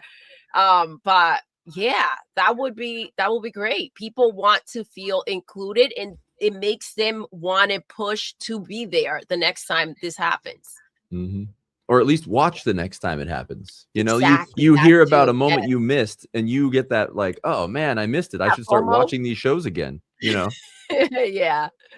100%. Yeah, it's a wild scenario where you go and you're watching something and then it ends, and then you find out that if you were in the building, you were gonna leave with. Well, that legitimately happened to me at Summer Game Fest, the Xbox giveaway. Like I was at Summer Game Fest when it was all empty because everyone was at the show, and someone was like, they were giving away Xboxes. I was like, what? I didn't get the invite to the show. I need to talk to CMoney. I didn't at CMoney. I don't think we've met yet. You know what's crazy? You know what's real crazy, Josh? I think we did because we met on Saturday. The first. Oh, you're right. Saturday Yeah, or Friday. It's because they hadn't fixed the thing to cover the screen we were playing on. Yeah, it's just messed up because I didn't. I would have had my kids or Doodle with me, but I didn't. So you get a +1. So that doesn't make it any better. Had we had the conversation, I would have been like, damn, I wish I could have gone. I would have been like, oh, I could probably add him as a +1. But that's why. Next year, hard time. If it's the same next year when they're not Doodle would be great. When they're not giving anything out. Yeah, no. You're gonna be there Doodle. Like, what are you giving away? Exactly. What are you doing this year? The Helix? Imagine. That would be dope. It's gonna be an interesting year. Before we would have gotten 3. 3? I put you a picture. I put you a picture there, and both of our older kids went to the show. That's not Asha. That's I don't know what I said. Use Asha Sharma, but that's what they gave me. So she aged. Who is that? She aged a little bit. Jeez. Yeah, no, that's wild. I mean, that would be a moment, but I don't know if you're foreshadowing the fact that this is not going to happen until she's a old ass lady. Like, I'll have to find an actual picture of her and say, use this picture. Yeah. But yeah, that's that would have been real good, actually. Genesis fam, I see you, homie. Thank you, man. Appreciate you. Says happy birthday. Thank you. Appreciate you. But this is the thing. as much as this is all fun and exciting to think about this, the reality is that we don't know 100% what they're going to do or what they will do. I was hoping it was going to be today, but it's not. But the rumors are they're going to talk this week. So what the question I have is, does the fact that they did not talk about it today mean that it might not go the way people are hoping? Because honestly, if this news is what we all hope and want it to be, and you were going to do it now, would you not want the whole week of news? You know what I'm saying? Like, would you not want this to be your Monday morning banger and own the news cycle of people slapping up PlayStation all week because Xbox doing what PlayStation don't? Like, is it a bad sign that Asha did not come out here on Monday and drop this news? If it's happening this week. Now, if it doesn't happen this week, it is what it is. But I feel like this year is just the year of things not happening when you want them to when it comes to the gaming world. Like, everyone's like, oh, just the small amounts of details they're dropping slowly for Grand Theft Auto 6. It's like, oh, you guys want to see a trailer after a year and a half? No. But we'll give you an option to pay $100 even though there's no gameplay out. It's been like that. The Steam frame for me has been this like constant like dropping little things, like they're adjusting the website. Now you're seeing the games come up. It's getting the little Steam frame verified buttons, and there's like all these little things about stuff showing up everywhere in each permutation of the gaming world. And they're just like, see, look. Okay, never mind. See, look. Never mind. It's just, that's like the way this year has been. And, it goes right back to what we were just talking about giving us those moments. It's like we're getting all the buildup and then just getting cut off at the knees repeatedly, So maybe we just have too much information. Maybe we just hear too many things. And we used to live in a time where it would just be like a flat out surprise. But it's been like that. I don't think that means that we're not going to get the announcement. I think it's just going to be when we don't expect it. Like, think about, that's the way Nintendo's been doing things this year too. Like, they're just like, oh, randomly on a Wednesday afternoon at 3:00, here's a Star Fox reboot direct randomly in the middle of the day, in the middle of the week. You're just like, okay, oh, I didn't even hear about it. It's like time has no meaning anymore. It's just a bunch of stuff landing at some point. So I still have hope. I think it's a great concept, and I think it's a must do. So it's a matter of when. All right. Now, before anybody else answers that question, we're going to go ahead and say goodbye to our boy, Josh. My dude, thank you for coming here, man. And I know, it's a weird day because of the way it worked out, but I appreciate you coming through, making some time to come hang with us. It's becoming something to look forward to, man. So thank you for coming through. I saw you put this here, so I'll put this in there. Make sure you go check out his channel. But I'm going to put it in the link. Why don't you let everybody know where to find you, what you got cooking? youtube.com/GameList Plus. Check it out, guys. I'm covering all kinds of stuff. I cover all gaming. I do top 10 lists. Right now I'm working on lists of PSVR games that'll be great for playing on the Steam frame as well as just in general. I'm working on different lists throughout the year. I do all kinds. A lot of focus I'm looking at now. I'm starting to talk a little bit more about these exact subjects, about industry stuff and where things are moving, and just having more candid conversations and interacting with you guys. So check it out, and thank you guys for having me on today. Absolute pleasure, and I'll be back very soon. Awesome. Yeah, man. You, Appreciate you, my brother. My brother just bought my brother just bought my nephew a MetaQuest 3S, Josh. Nice. Yeah, it's awesome what you can do with it. The mixed reality stuff is crazy. It's weird. VR's in a very strange place, but unlike the Steam machine, I think the Steam frame is actually going to change the landscape a lot, because we're getting two diverging paths of XR with glasses that can do all kinds of things that are much more functional in life rather than gaming. And then Steam is coming in with Valve is coming in with the Steam frame to show people that gaming is actually really alive and well. And there are tons of companies that are actually moving forward with a lot of great projects. So it's a cool time for that world.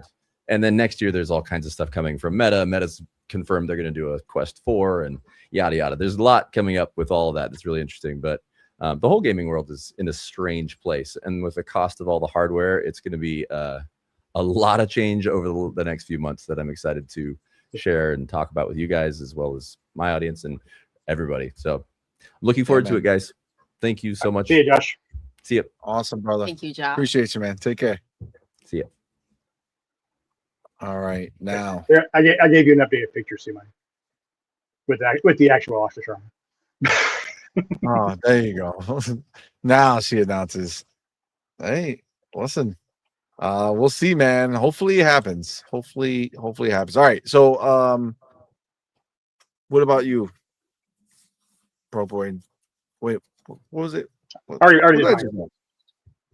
I think we already did. You started with Doodle and we did clockwise, I think. Yeah. No, you started with Josh. No. Yeah, you started with Josh.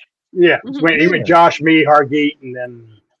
Yeah, no, but this is a new question, right? This was the, what if it's a bad thing because they didn't announce it on Monday? Oh, are they? Thank you were for they paying planning to attention, announce? Bro Boy. I was creating images, okay? All right, one more time. Question. All right. Oh boy. Broke boy. Is the fact that they did not on a Monday drop this news about the disk drive, does it mean that maybe it's not going to be all roses and sunshine and be what we expected or hope it to be? No, man, but if they're going to announce it, they'll do it probably within a couple of months. But I don't see it as an immediate announcement. They're going to see how much blowover PlayStation continues to get, probably. Doodle? I don't think so. I think, we'll hear there's still time.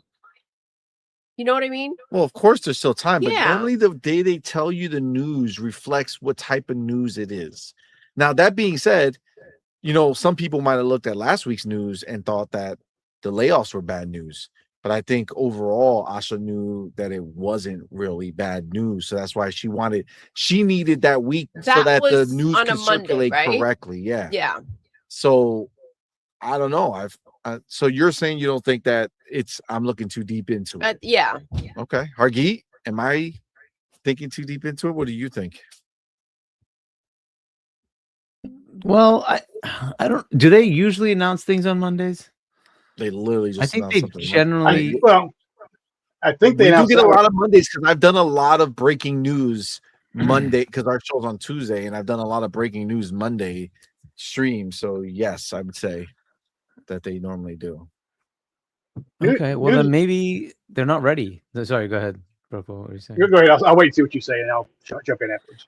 I just don't know if they're ready to talk about it because part of this wasn't it part of the PC app as well, right? So maybe they're just taking advantage of or they just have a normal cadence for announcements for general things like that, and maybe Tuesday is the better day. I don't know, but it also could just be that they are taking this all in and saying we need to erase whatever we were doing and come up with a new plan. Oh, is it the digital joint now being evolved to something bigger and better quickly that doesn't even exist? It's just on paper. It doesn't actually work the way that they're going to announce it, but they're going to announce it first so that they can capitalize. And they're like, what can we do to make it do what we want? And how do we change our strategy to not be in the quagmire that Sony put themselves in?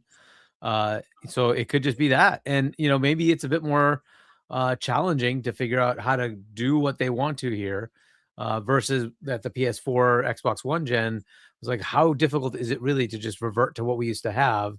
And PlayStation just made that decision like overnight and then changed all the slides. Right. So it might be more challenging here to say economic models. Do they work or not? Do we have enough partners? Sony was one of the ones that was also making Xbox discs. Is that gone? Maybe they're reaching out and saying, "Oh, are you not going to make our games either? What's going on here?" Right? Like you just pulled the rug out from under us. Cool that we have other alternatives, thank God. But Like, what is the strategy here? So, like, you're a major manufacturer of these discs. What's going on? And they're trying to grapple with that too and say, okay, well, in that market, what do we do? Is our price going to be okay or not? So I think there's plenty of factors that maybe they just have to figure out. Last week, maybe they could have done some of that stuff, but let's face it, a lot of that was probably just how do we deal with the massive layoff issues that we just had? How do we start moving these studios out? I'm sure that was a big part of her week, but they could maybe at the latter end of the week start talking about this, and they should have.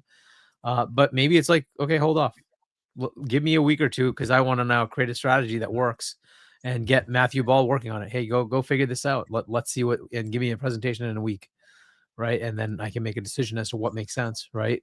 So they thankfully that's all assuming it doesn't happen this week. You're saying that there could have been a delay and it's like, pushed off. I'm like, so it may not happen this week. Jesus, shut up, AI. It may not happen. It may not happen this week, right? If it doesn't happen this week, then I'll feel better about it. Yeah, because I feel like Hargi said, there's a lot now on the table. Like it's just there's the decision Sony made, how people are reacting to it. What does that mean to them? Is this a part of their, like Hargi said, their pivot, right? Are we going to, if they come out here and say this, what does that mean? How are we going to read that, right? Does that mean that moving forward, you're not going to have, everything is digital? Like, what are you doing here, right? This could come if they announce it with more questions than not. So they need to have the answers for that or come with maybe a different plan, like he said. But I think this shifted everything. And I didn't even think about Hargi, how you said even their disc, them getting their disc. What happens with that now moving forward? And that goes for every third party. Darkstone says Xbox games are manufactured by external third-party suppliers like Connective in plants located. Yeah, they are 100%. They use many different suppliers, PlayStation being one of them. But that's okay, and it depends on the regions, right? But it's still a question mark that they have to go answer, right? It's like, okay, what are you doing? And then are any of the discs themselves? They're one of the manufacturers of just Blu-ray, and so is that going to hurt the suppliers that they're using, right? So all that still needs to be worked out. It might be totally fine. It might be totally fine, right? Just things they have to figure out. Okay, so what is the mix? How do we get it there? There's a lot of like inter-country headaches, right? Like this country will have trade deals with that country, but maybe not that country.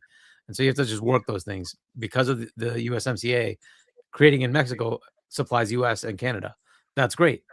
That doesn't necessarily matter for maybe other countries where Mexico doesn't have a trade agreement, right? So you have to work those things out. I don't know what that means for them. And they have to go play all that out with themselves, but they could just at least set a strategy and say, okay, we'll get there. Right. But it's got to be, and I think was it Josh was saying that they have to get the legalese all taken care of, make sure they've got everything covered as far as like what they say can be accomplished, right? And won't, become a legal headache for them down the road, right? So maybe that's just it. They had to pull back and figure out how they're going to message it. The last thing they need is a messaging disaster like they've already had several times, right? And it's like, nope, we're gonna come out swinging. We're going to come out with the right message and that people will resonate with, etc. Right. And like, it's something they can do, just like we saw with, what they did with the showcase. Right. Yes, it will be exclusive. Boom. Right. And what did Asha say? Like the first thing she came out and said, how about that exclusive? Right. So like she's listening and responding. Right. And I think they want that messaging on message to make sure that they are not going to say the wrong thing and add more fuel to this bad fire. They don't need any of that. Like, how do you come off if you're going to go ahead and give what PlayStation is taking away to these players that are now on the table? You don't want to come off like an opportunists, right? You also want to make sure that when they hear the message, is more of like, oh shoot, they are an option for us. They are doing something that we want. People take things differently, so you don't want to mess this up in any way if you're going to do what PlayStation can't. Like, there is a thin line with the war going on and the back and forth, and then the people that are not necessarily involved in any of that stuff. Like, you don't want to come off in that way while still satisfying the people that are into that, right? Because they are the ones who kind of just put your ish out there. Yeah. So I it's agree. a thin line. We do have Fillmore Pockets. He has Fillmore, another alternative. birthday boy He too. says it might be better to announce the disk drive when the noise around PlayStation decisions starts to fade. Throw some gas on that fire. Remind everyone. Just when PlayStation, don't forget. Xbox comes and Asha has a field day with announcing it after. I mean, it's possible. That works. And that could be opening night live, right? That could be in August. What I was going to say was that when they do the news, I think they have plans when they do it. Because CMoney, you said, well, they put out news last Monday. I think they wanted to put the layoffs and studio closures. I think, or selling, not the closures. I think they wanted to do that probably on Friday, but since it was a holiday weekend, they held off on it. If it's good news, they'll try to put it on Monday and Tuesday so they can get the news cycles. Bad news, they want to put it on Friday so it kind of misses. I get that. I mean, I guess we still have, Wednesday's another day, midweek come in, and it's like you still get the rest of the week. But Friday, if it comes on Friday, then there's bad They did an insider update today for Xbox, and it was just minor bug fixes. So hopefully this isn't what they delayed last week's update for. So maybe they still got another one coming. It's possible. Yeah. It's possible. That's what what was that? The insider guy, Brad Rossetti or whatever. Last week he said, hey, no, there's not going to be an insider drop because we're preparing for next week. And that's kind of where this all came from. That's actually that is the source. And the drop and the insider drop they did today was just bug fixes. So I put on his post of like, so you delayed last week for this? Yeah. You got to get an answer. Obviously they have something big that's supposed to drop this week, but so maybe they're just waiting for that to be ready. You know what I'm saying? Maybe that has to be ready to deploy and is going to be announced in that Xbox Wire. Maybe it'll be that casual where they'll just go ahead and be like, hey, this is what's coming. You guys are testing it. Here's a question I got. See who can answer that. See who can answer this one here if they can. If they do make if they get the disc to digital working, how do you think they will handle delisted games? Like Avengers 2023, Deadpool 2013. How do you think they'll handle those? Or will they be able to handle those? I think it'll just be you have the game. Just like right now. But will you own the game. But will it convert it to the digital? Because if it's delisted, I don't know if they can redo a new copy. Well, supposedly, like Hargeet said, if it's an Xbox One game. I've got the 2013 Xbox Deadpool. Yeah, I don't know if it's Xbox One game. Theoretically, it should work. Maybe the same way some games on Xbox work. Well, actually, no. Hold on. I think we already have the answer, right? Backwards compatibility, right? Certain games don't have the digital, situation, right? So you can only play it physically, right? So maybe that's the same answer. If the game's not available digital anymore, then you can't do a disc to digital. I mean, it's kind of is what it is. I mean, technically, the game is still somewhat available. Like I said, the Avengers Square Enix game was delisted in 2023. I actually installed it last week, and it still gave me, and it's an Xbox One game, and they still gave me the option to download the Series X game version of it. Yeah, I mean, they're not going to take it away. Once it existed for you, the person who bought it digitally, you can go ahead and do that. But I think it's just a physical key. I don't think that'll. But they still got to download it somewhere, so they've got it stored somewhere on a server. Yeah. because the It's Xbox, the It's a Series question. X, the Series SX version of Avengers was 143 gig, and that's not going to fit on a disc. Yeah, no, that's not. All right, so we're gonna end that poll because it went ahead and it's clear that yes, they think Asha's gonna go ahead and include the disk drive in the Helix. So people have spoken. All right, we're gonna do one more quick topic before we go, and it's not even like a full topic. It's more just like a comment that I want to get. Like I want to hear from you guys what you think about this. And it's the thing with Halo. I don't know if any of you've been hearing this kind of like backlash right now of Halo Studios and Pierre Hintz or whatever. So I'm gonna read this, and then you can tell me what you think. There's a report done on this by Rebs Gaming or whatever. Idle Sloth went ahead and did a quick breakdown. He says leadership at Halo Studios is mismanaging the Halo franchise and mistreating employees. Okay, mistreating employees. Pierre Hintz, head of studio, has repeatedly reported to HR or been reported to HR for mistreating employees. Okay, mistreating. Says berates development teams, causing fear of presenting work. Dismissive response to work-life balance concerns. Quote, I don't give a fuck. Quote, downplays employee questions about full-time roles or advancement. Verbally abusive incidents, including telling one employee to get the fuck out of the studio. Cruel treatment of longtime friend and colleague Michael Farney, former head of production, executive producer for Campaign Evolved, leading to a demotion, medical leave, and being let go during that leave.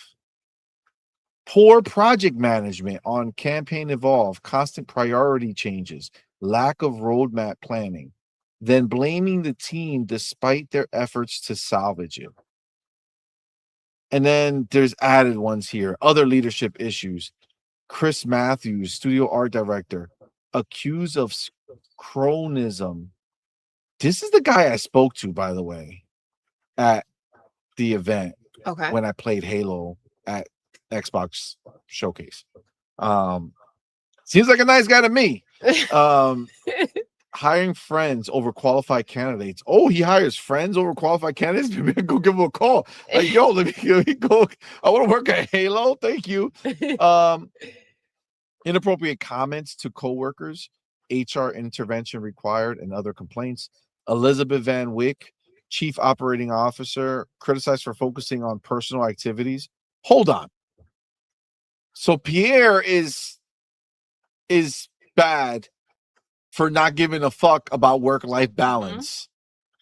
But now people are complaining that Elizabeth Van Wyck She's taking some time. So they just don't want. She focuses on her personal activities. Yeah. Got it. Okay. And then Craig Duncan, who I believe is gone anyway, credited with strongly supporting Pierre's promotion despite limited mentoring. But Craig is gone, right? So I don't even know what does that matter. Okay. So what do you guys think? Less about the last ones. But Pierre says, I don't give a fuck what you do with your personal time. This is work. Shut the fuck up about your vacations. He told somebody, get the F out the studio. I could only imagine that's because there was some type of conversation being had. Yeah. And it's like, okay, get the fuck out. And berates development teams, causing fear of presenting their work. They should, if the work is not good enough. I mean, let's see what the quality of the game is, right? Because I think if it works, then You wouldn't be afraid if you were good. Keeping on. Like, this is the problem. This is like a he said, she said situation, right? Because if you're upset that you don't care, like he doesn't care about my balance in life. Like, if you let people just do whatever they want to do, then they won't do the work they're supposed to do. Like when you're at work, you're at work. There is no work life balance. Like what you do after this, what you do in your free time, that's up to you. You know what I'm saying? Yeah, this is a tough one because I can't necessarily, especially if people are also complaining about the fact that someone else is chilling, but they want to chill because they're like, me don't get enough time, and you don't care about my free time and my mental state. Like, you're here to work, right? If I'm paying you to do the work, and the work better be good. If not, there are plenty of people. There are plenty of people that will want to have your job. Obviously, look at how many people were let go. I'm sure there are people out there looking for work. If you don't want to do it, step aside, let someone else do it. I don't know. This is tricky because obviously people will want to talk from just their perspective. Right? But like that's some soft ass shit. Like, why are you out here talking to reporters or other people? Yeah, you know, he's so mean to us. And like if he hired, okay, I get it. Like mean. Like maybe you're upset that he hired someone he knows, but maybe the person he knows was better at doing what he needed them to do. Yeah, just because you said they're not, they hired you. Like obviously you're not the person to answer that question if the person was good or not, because you're upsetty wetty that he hired his friend. Upsetty wetty. You know what I mean? They're upsetty wetty. I'm just saying it. All right, listen. I think Doodle and we're on the same page here. Okay? What do you guys feel? But I just don't. I don't want to, keep talking hella shit about this. And they're like, this is the most traumatizing experience for me. So I don't want to get ahead of ourselves. Pro Boy, are you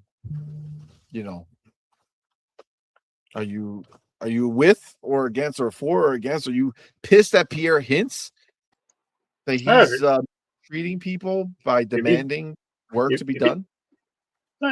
Demanding work to be done is one thing. If it's the way they're saying he's doing it, yes, there is a problem with it. Okay, so you come to me, Broke Boy, and you say, "Hey, man, listen, I know you want this work done by Friday, but check this out. I got a hot date on Thursday, so I'm not going to be able to stay in the office, long enough. So I got to kind of push that back till Monday. Is that cool?" That was on the point. I don't give a fuck about your date. So is Pierre Hintz the bad guy because he doesn't care about your personal shit? Let me ask you a question. Is he your brother, cousin, uncle, friend? I don't understand. I'm trying to figure it out. In that situation, no. But if the person's like, "Hey, my mom's sick, I need to go take care of her," and he comes back with that shit right there. That's not work-life balance. Yeah, work-life balance. Yeah, it is. No. That's extenuating circumstance. When somebody says work-life balance, they're saying, "I want to go club and I want to go have drinks with my friends. I want to knit. I want a knitting club. I want a knitting club. I want to go have fun. I'm gonna party. I want nap times during work, like we're in kindergarten." There are other ways to deal with it than going all out like that, though. Let me ask you a question, though. Did they say how many times he had to deal with it? No. Again, it's all situational based. It's all situational based. Do you agree that everybody has a point where they might just get frustrated with you keeping on with the same shit? Again, situational based. I mean, if this is the first time that, "Hey, I've been doing all this work right now, I need to take a break for a little while, go spend time with my family," and he's like, "No, fuck that. Fuck your family." Well, let me ask you a question. Are you doing the work during the time that I'm paying you or when I'm not paying you? Because if I'm paying you, I don't give a shit I don't care how tired you are during your work day. That's your job. I'm paying you to work, not to see how comfortable you are. Get the job done and you're good to go. You don't get the job done. I'm using this one from experience. So okay. I had a boss when I was doing some contract work. My shift hours were 5 a.m. to 2 p.m. Okay. Everybody else came in 8 to 4, 9 to 5. She made sure to give me work at 1:30 that she knew I would not get done by 2. And Okay. and to come 4 or 5 o'clock, everybody else is going home, but she's telling me I have to stay because I haven't finished the work that she gave me 30 minutes before I was supposed to get off. But that's like a very different situation. Because this is general work. Because it that sounds they're like supposed to be doing. Like they're aware of what they're going to do to a certain point. So that's why I say it's situational based. listen, this is what yes, that's what I'm saying. So that's the thing though, but we don't hear Pierre. Yeah. These people out here talking to the workers, right? The people who are out in these streets who are so upset. Now let me tell you something. These are people who don't work for the company. Because you're not going to be very specific and say something so specific that Pierre is going to know who you are while you're working there. So these are ex-employees. Excommunicados. Excommunicado. Do we think that excommunicated people are the people that we should listen to when they talk to us about what's going on at the studio they no longer work for? When all we have seen are, the trailers and everything we heard. If they have documentation of all the detail, everything, yes. What about the guy who they told to get the fuck out of the studio? Do you think he said to get the fuck out of the studio because he was like, "Hey, boss, I really love the work that's going on here. I can't wait for us to do more." And you think the response was get the fuck out of the studio? Or look, I got the work done. Somebody who was talking shit and trying to talk about their work-life balance, like, "Hey, sir, hey, I have friends that I want to go see on the weekends and I can't be doing this extra shit." So he said, "You know what? Then get the fuck out of here." I feel like that's the appropriate response. I would do that. Number one, that would be my answer immediately. I'm trying to understand. I guess we have to agree to disagree on this. Like I say, it's all situational based. Like I say, I don't know what the situation was that he did. I think we're agreeing. We are agreeing because we don't know the situation. I'm just giving you instead of your version is maybe he's being so mean to the guy and that's the situation. I'm saying, well, what if the situation was this and that's why he said those words? Guy says, "Hey, I need you to come in. I need you to stay late a couple hours." Say, "Oh my son's got graduation tonight. I need to go attend my graduation. Attend his graduation." And he says, "Fuck your kid. You're going to stay here and work." I would say be smart and schedule that with me ahead of time because the graduation didn't just pop up today, right? So you want to go to me and be like, "Hey, just so you know." He may have done that. I say, "Hey, I let you know 3 weeks ago I've got my kid's graduation," and he's like, "I know you do, but I still need you to do this now." I mean, to be fair, if you're still within work hours. I mean, that's not his problem, right? Like you can go, you can put in off, right? Yeah, you can put in a request for a day off. Doesn't mean that you'll get it, right? Like that's why it says request a day off, not demand a day off, right? So all vacation days, you don't have free will to just be like. That's why they're sick days, right? You don't have free will to be like, "Hey, I'm taking a vacation this week, deuces." It's like, no, fam, because we have schedules that have to. What if everybody took next week off? No, we can't do that. We have to approve all the times that are chosen. So, yes, unfortunately, look, I get it. Man, you're going to miss your son's graduation or you're going to not have a job because that's just is what it is, right? Unfortunately, if I'm the boss and this work, your work has to be done today or the deadline is missed and we're going to miss our milestone and we're going to have a problem with the game or the company or the thing that we're working on because you need to go see your son's graduation. No, fam, send your wife, tell her to record it because you ain't messing with my deadline. That's the fact. Well, and again, there's another way. There's other ways that can be done. Hey, I know you need to go to the graduation, but we really need you here to finish this. I mean, you can do it without saying the semantics of work. Up in the air, yeah. So what you're saying is the outcome. I'm still telling you that you need to stay and do the work. But what you don't like to hear in your ears is, get the shit done because it has to get done. What you want to do is you want it to be you catch more bees with honey than fire. And the way I said it is letting you know, and the way you're saying he's saying is as some would perceive it, verbal abuse. I don't think so. I mean, I get it. We're gonna have to agree to disagree on this one. Listen, No, it is true because the people are the way people are today. Yeah, that's true. But it would be a hashtag me too. I mean, what are you talking about? I just told you to stay here. It's not what is said, it's how it's said.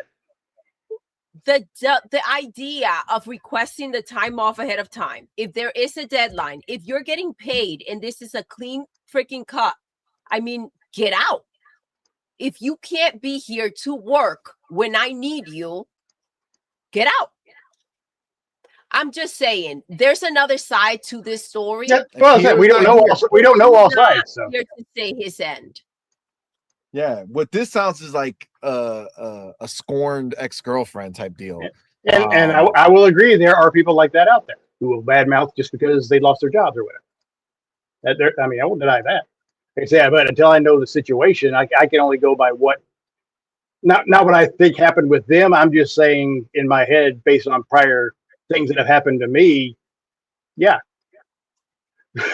It can happen. I feel like at my old and then I've had jobs where I've verbally abused me, but I just verbally abused them back.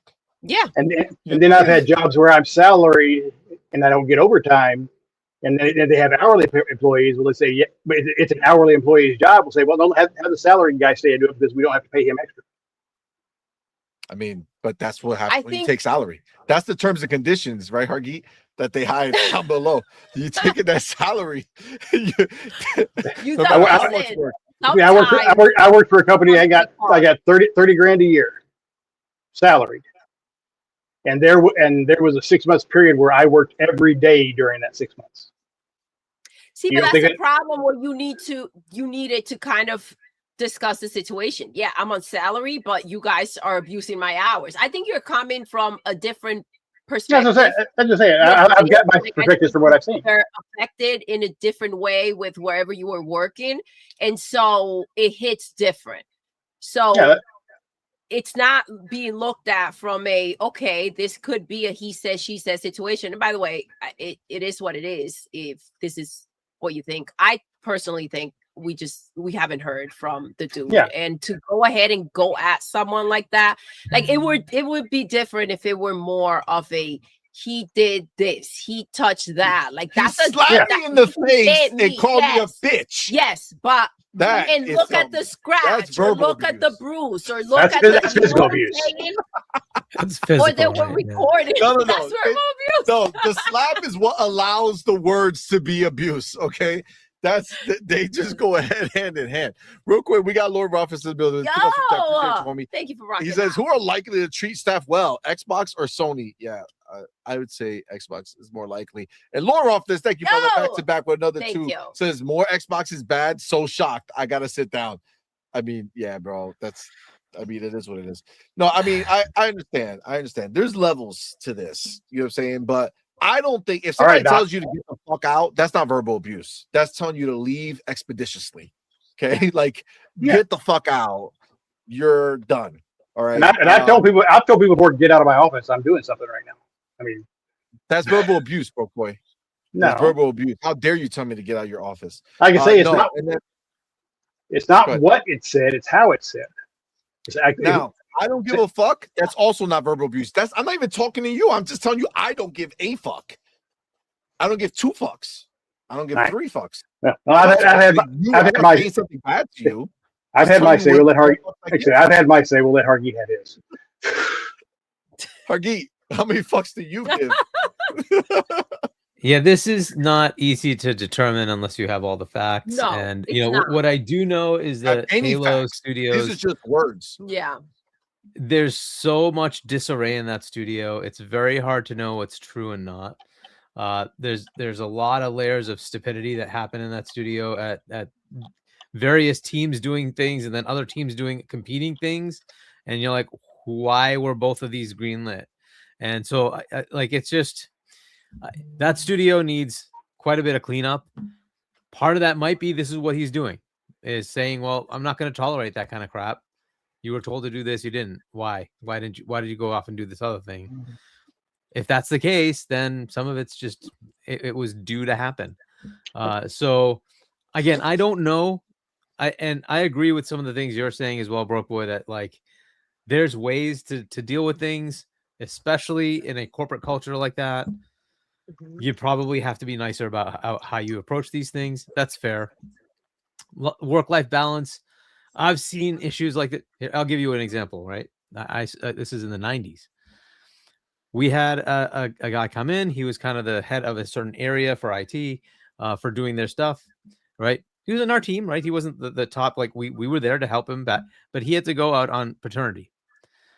His wife started paternity bleeding. in the 90s. Yeah. So he took a few days off. That's because of the birth of his second child. And she started bleeding. So she almost died. And so he's like, man. I can't come in.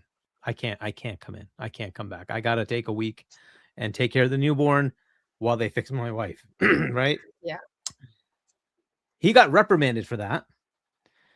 And he had to then make up the time. And I'm like, dude, we had the same boss. And I'm like, tell me you wouldn't do the exact same thing he did if it was your wife. He's like, yeah, of course I would. It's like, what the fuck? Are you serious? Why are you going after who's going to care about what you think he's going to come here when he has a newborn child? He had a 3-year-old. Who's taking care of them? He's going to come here and work. He's going to be worried sick. What's happening to my wife? How's my baby doing? What work is he going to do? None. Like, who in their right mind would think that that's a situation where somebody has to come in? That to me is work-life balance. Like, is he salary or hourly? He was salary. That's why. I don't care. I'm looking at the human situation. It's not the human element an emergency for him. situation. I get it, but as a human, he said, "Yeah, I would do the same thing." So he already acknowledged that he would do it. The point is, though, is that the company didn't tell him to go have another kid. The company should not be beholden to a person when she was pregnant to do that. Say that again. He was hired when she was pregnant, and so they already knew that she was going to have a kid before he was even hired. And I'm not what I'm saying is that I would do the same thing. I would just be like, I'm good then. Yeah, and this is where I will fully agree with Broke Boy. Is like, if that's the company, like, I'm done. But I don't think that's abuse. Exactly, Doodle. Shockingly, he left quite a little bit after that. It's like, so I would have just left. To go F yourselves. Exactly. But I don't see that as abuse. I see that as a company just upholding their thing, because guess what? This is an extenuating circumstance, right? Cool. Yeah. But how many people are going to come up with extenuating circumstances in the future? You don't know. But I'm just saying, the point is, as a company, you don't look at it in the individuals. You can't, because everything becomes a side thing. We took it was 1 week. Like, we took the load. It's okay. Like, it was not the end of the world. We had backups. I get it, but they had to pay them, and that's the way these people. That's the way these. No, the backups were already there. We were all paid to do the same work. It's just he focused on one business unit while the others were focused on everything else. It's like, okay, good. We'll just go help with that business unit. No big deal, right? Like, keep things running. That's it, right? It was not the end of the world. I was like just flabbergasted at that. I'm like, I can't even believe you said that. I don't understand who the hell cares? I would never come in. I would screw you if you think I'm going to walk away from a bleeding to death wife. Are you kidding me? That's the proper answer. But that's exactly. As the employee, you say, I don't want to work for a company like this. Yeah. Right. But and at the end of the day, if you go back, then that's just the way it is. You know what I'm saying? So I have no idea what the situations are, right? And until somebody tells me, so work-life balance can mean many different things. Right. If you're salaried, you also aren't required to be there all the time. You can say, I'll work shifted hours because I have this thing in the middle of the day, like a doctor's appointment. It's like, nope, you're not going to your doctor. Well, but I kind of need you. But, oh, no, you're not going to your doctor. Okay. So this stuff happens. And so you have to deal with it. Right. But as long as you say, you know what, I'll work an extra couple of hours to make that up. Fair enough. Right. That's fine. That's work-life balance. Now you're taking it at the other extreme of somebody who wants to go party. I like a lot of people. I do this all the time too. Harky, like, oh my gosh, I had a late night, so today I'm not like that's why there's not the other side. So when I hear, so we don't know the actual balance, right? I'm thinking of like, I want to go and socialize, and That's what because I of hear. that, I'm Socialization tired today and I can't do my best work-life work or balance. meet your deadline.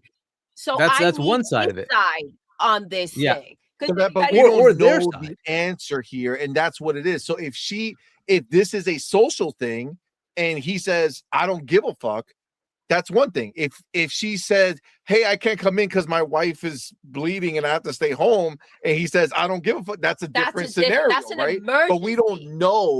But is what that how that they scenario word it is. anyways, right? Yeah. That's what we don't know. So Spider, I mean, I don't know. man. He says he's lost. So what we're talking about is Halo Studios, and we just read off a list of things that the head of Halo Studios supposedly said to some of the workers, and they're saying that this is, that they're mistreating employees. So we're just having a conversation over what we think this. The other thing is like, why are they not like striking? Like, if there are so many employees that are being mistreated, like take a stand together. Like, who put this out? Like, why are these people that are no longer there? Like, they're not there. I feel number one. Yes, but then if they were there and this was substantial and this was a problem, and like, why didn't you guys all stick together and have a problem while there? Because most likely it's not. Because but that's where those are the loopholes where my mind goes. A handful of sources, exactly, in a studio of 100 or more, right? So it's like if he was just walking around being like, hey Pierre, can I talk to you? I don't give a fuck. Hey Pierre, my dog died. Get the fuck out of my studio. You know what I'm saying? Like, those would be a big deal, right? Everybody would be complaining about it. We don't know the situations, right? So we don't. But like, if we don't know the situation on both sides, then knowing it from one side is not. Yes, valid. like I can't judge him. Like, we can't be like, oh my god, Halo fuck, like Halo Studios. Yeah, I can't do that. I can't go ahead and say, okay, there are a couple of people that may just be bitter, and because there are two contradicting complaints in here. So it's like, I can't look at that and say, well, this is a bad guy because they decided to do this. All right. Here's my question for CMoney. Yes. You're making a big deal about them being former employees. What if one of the people is a former employee because of the situation Hargeet just said? About the guy and his wife. Chose to leave? About the guy and his wife. Yeah. Okay. I mean, but that guy became a former employee of the place where Hargeet worked. Yeah, but I would never want to be at a place like that. But again, CMoney is saying, and I agreed somewhat. There are former employees that have grudges. What the Hargeet situation, he's a former employee for a specific reason. So I would say this. I don't know. Obviously, Pierre is the head of studio, right? But there are HR departments, right? There's other people involved in the scenario when it comes to being able to do stuff at the studio. Okay, so like, this is clearly like work-life balance. That sounds like there was a conversation that somebody brought to him about this situation. I feel like this person would give that example if it was that. Do you get what I'm saying? I feel like this person would be like, I went to him with this serious thing and he told me I don't give a fuck. But that's not the quote. The person just said work-life balance. It's very vague. And he said, I don't give a fuck. That sounds like social bullshit. That sounds like I wanted to have a day off and he said no. Like, if my situation was I got hurt at work and I'm standing there with a freaking leg bleeding and he told me I don't give a fuck, get back to work, like, I feel like I would say exactly what happened. You know what I'm saying? If I'm trying to take something a little lighter and kind of make it sound Spider Drew, that didn't happen, dog. That didn't happen. What happened? Spider Drew came into this and he just came in like after we talked about this. Those were just wild. Those were Hargeet had a example of his job where somebody's wife was pregnant. Halo Studios did not do this. No, they didn't. They did not do this. These are all hypothetical scenarios from somebody who generally said it was a work-life balance issue, and he told me I don't give a fuck. I would tell you, this is the way I would see this simply. If I am somebody who's going to blow the whistle and it was some horrible thing that I don't give a fuck was said to, that I have a slam dunk case, I would say it. So I would say, hey, Rebs Gaming, check this out. I had a pregnant wife and this horrible thing was happening, and I told them I need to go be home, and they said I don't give a fuck. Yeah, that's what that person would have said. To just have a generic, this is a work-life balance concern, and he said I don't give a fuck. It's because it's some dumb, stupid shit that you probably would internally say, I don't give a fuck. Now, this is the thing. Some people don't have filters, and two, some people are way chiller than others. So for him to say, I don't give a fuck, when I see him, he gives me a vibe when I see him do videos and stuff, that in the office, he seems like he's not a buttoned up, uptight corporate exec. He sounds like he's somebody who's walking around shooting the shit, talking shit, but when shit needs to get done, he's going to just tell you how it is instead of trying to baby you. Maybe I see a little bit of him in me, okay? Because I don't baby employees. I don't. This is not my job. I don't care. If I'm paying you money, just do your job. If you do your job, we don't have a problem, right? But if you're telling me, if I'm saying, yo, this thing needs to be done, or on Tuesday we have this thing happening, you need to be here, and you say, oh well, but no, what do you mean? No, unless somebody is dying, okay, there's a problem, there's a pain, for you to just go do a thing. Oh, I was thinking about going to the beach on Saturday, or I don't really want to do this. Man. That there's a difference. If your kid is sick, then that's a problem. That's a problem. You need to be with your kid. You need to be with your family. But am I gonna ask a question? Yeah. Yes. Are you both you and your spouse gonna be taking time off, or were you the chosen one to be taking time off to be home, and the other one, the spouse could stay home? I don't know. That's different. What I don't know. I'm just saying, why do we have to do it that way? Depends on what the situation is. I don't think we would question it if there wasn't something serious due. Yeah. Right? I don't think he's telling you I don't give a fuck just because he wants you to come in tomorrow to just do your regular stuff. Right? It's also like not like we haven't heard stories about 343 before anyway. Halo Studios, whatever. Yeah, but again, stories don't matter. You know what I'm saying? Like, so where is the other side? I need the whole story to care about the conversation. It can't just be one way. Because yes, look, when you're in a room full of employees, they all. The funniest thing is when you hear employees talk amongst each other like they're alone, like there's no cameras anywhere with sound. Like people would just be saying random shit, and they talk shit about anybody and everybody who's above them, right?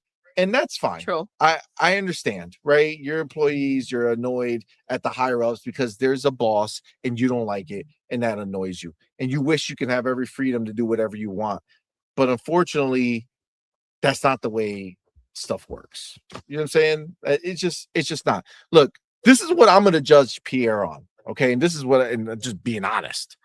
I don't give a fuck who he tells that I don't give a fuck to. What I care about is what am I going to play and how is it going to play? Halo Campaign Evolved, I'm going to tell you, I already played it. Feels amazing. So if this was Pierre's guidance, if he had to tell somebody I don't give a fuck to give me this product, then kudos to you, Pierre. We'll see what the next game is. If that game turns out to be phenomenal, I don't care how the sausage is made. You know what I'm saying? What happens behind the scenes and how it has to happen is their problem. I'm not here to do welfare checks on employees. Just saying. If somebody came and said something I like the example is I don't give a fuck. How is that abuse? If I'm telling you I don't care, that would be better. Come on, man. You're grown. We're grown people here. Stop crying. You say I don't give a fuck in your life, but because your boss says it, it's a verbal abuse. But then you'll turn around and your kid be like, hey, I want some Oreos today for lunch. You say, I don't give a fuck. But that's okay. You'll be fine. Come on, man. This is baby bullshit, bro. You know, you talked about the type of chill energy, and people are cool with things until they're not, right? So the fact that they may be all spoken that way, assuming this may be true or not, if this were true, what if that's the type of relationship they kind of had, and they're choosing to highlight it on a moment where they didn't like what he said. They feeling hurt about it. So this is why I can't, this is not a thing where I'm going again to have any type of problem. If it were more descriptive and it was an actual issue, like he told me like, I was a dumb piece of shit, that will be like, all right, that might be, you say that shit, you know, alone or to the other managers. Like if there are triggering people, and if you sit there and you were running around, like what did you say in that conversation? How was your verbiage? How was your tone? What curse words did you use? Like you're telling me what was said to you. What did you say? Like the head of bone stuff. Like the exchange here. For all I know, you guys were cursing at each other. Yep. Yeah. And like that was the final sentence. Like, was it the head of Boone Studios?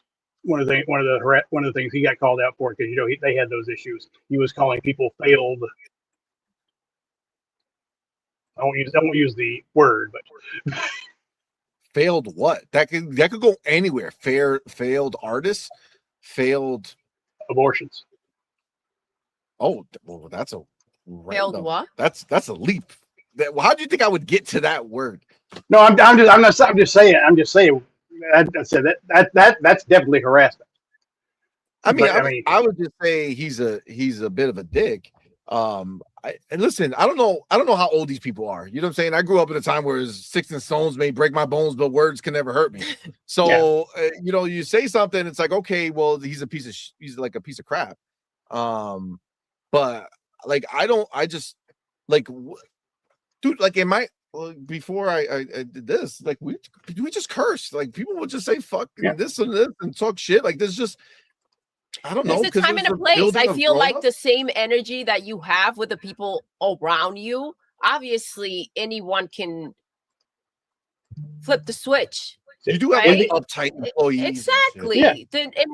And you behave uptight with it. It's just depending on the situation. Exactly. In the end, that's just it. We don't know what we don't know. Doing this with, like, I'm sure people do not behave at work the same way they behave at work at home. Dirty Diesel, yo, with the bars. I'm sorry, but we are in the gen of workers who expect things and don't earn them. This younger generation is soft. And have no work ethic. But we don't know if the person is a member of that generation. I mean, but this is the problem. I understand what he's saying, but we don't know the specifics of the person. This could be a new generation. Some of the older generation is piggybacking off because they felt this way the whole time, but they couldn't say nothing. But now they're free. Now they can come out and say, "Yes, I hate it too," right? And that's just what it is. But there's also the situation where you just got the person on a bad day. That happens too. Exactly, because they're humans, bro. They're not robots. That's what I say. As Doodle and we've been saying, we don't know the specifics. We also are in a situation or a time in life where anything can be taken out of context. Yeah. Whether I know that for sure. That it was taken or whatever. You also are in a situation where you can read an email or a text message in a different tone than what it actually intended to be. So that's just that. I don't think has any harm to it or in a jolly way, and you can read it in an aggressive form. So it's just, that's just it.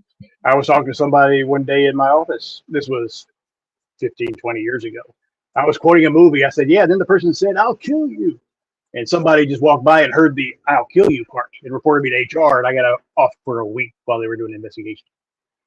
That's crazy. Now, look, see, this is the thing, right? The game, Amit Kumar says, if Pierre was pumping out Halo games, then yeah, I don't give a fuck if these stories came out. So do you see how at the Amit, what's up, man? Thank you for being here, brother.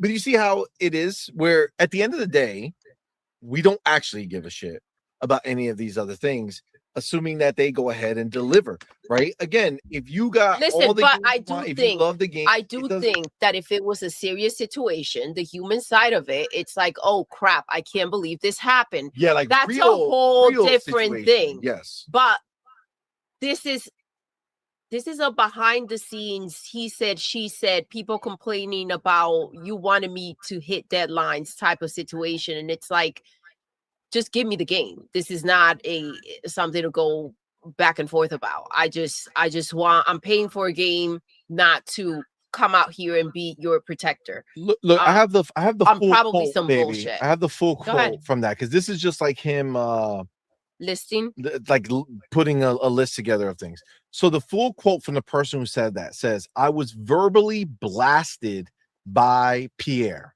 Okay. It's emotional and shocking to this day.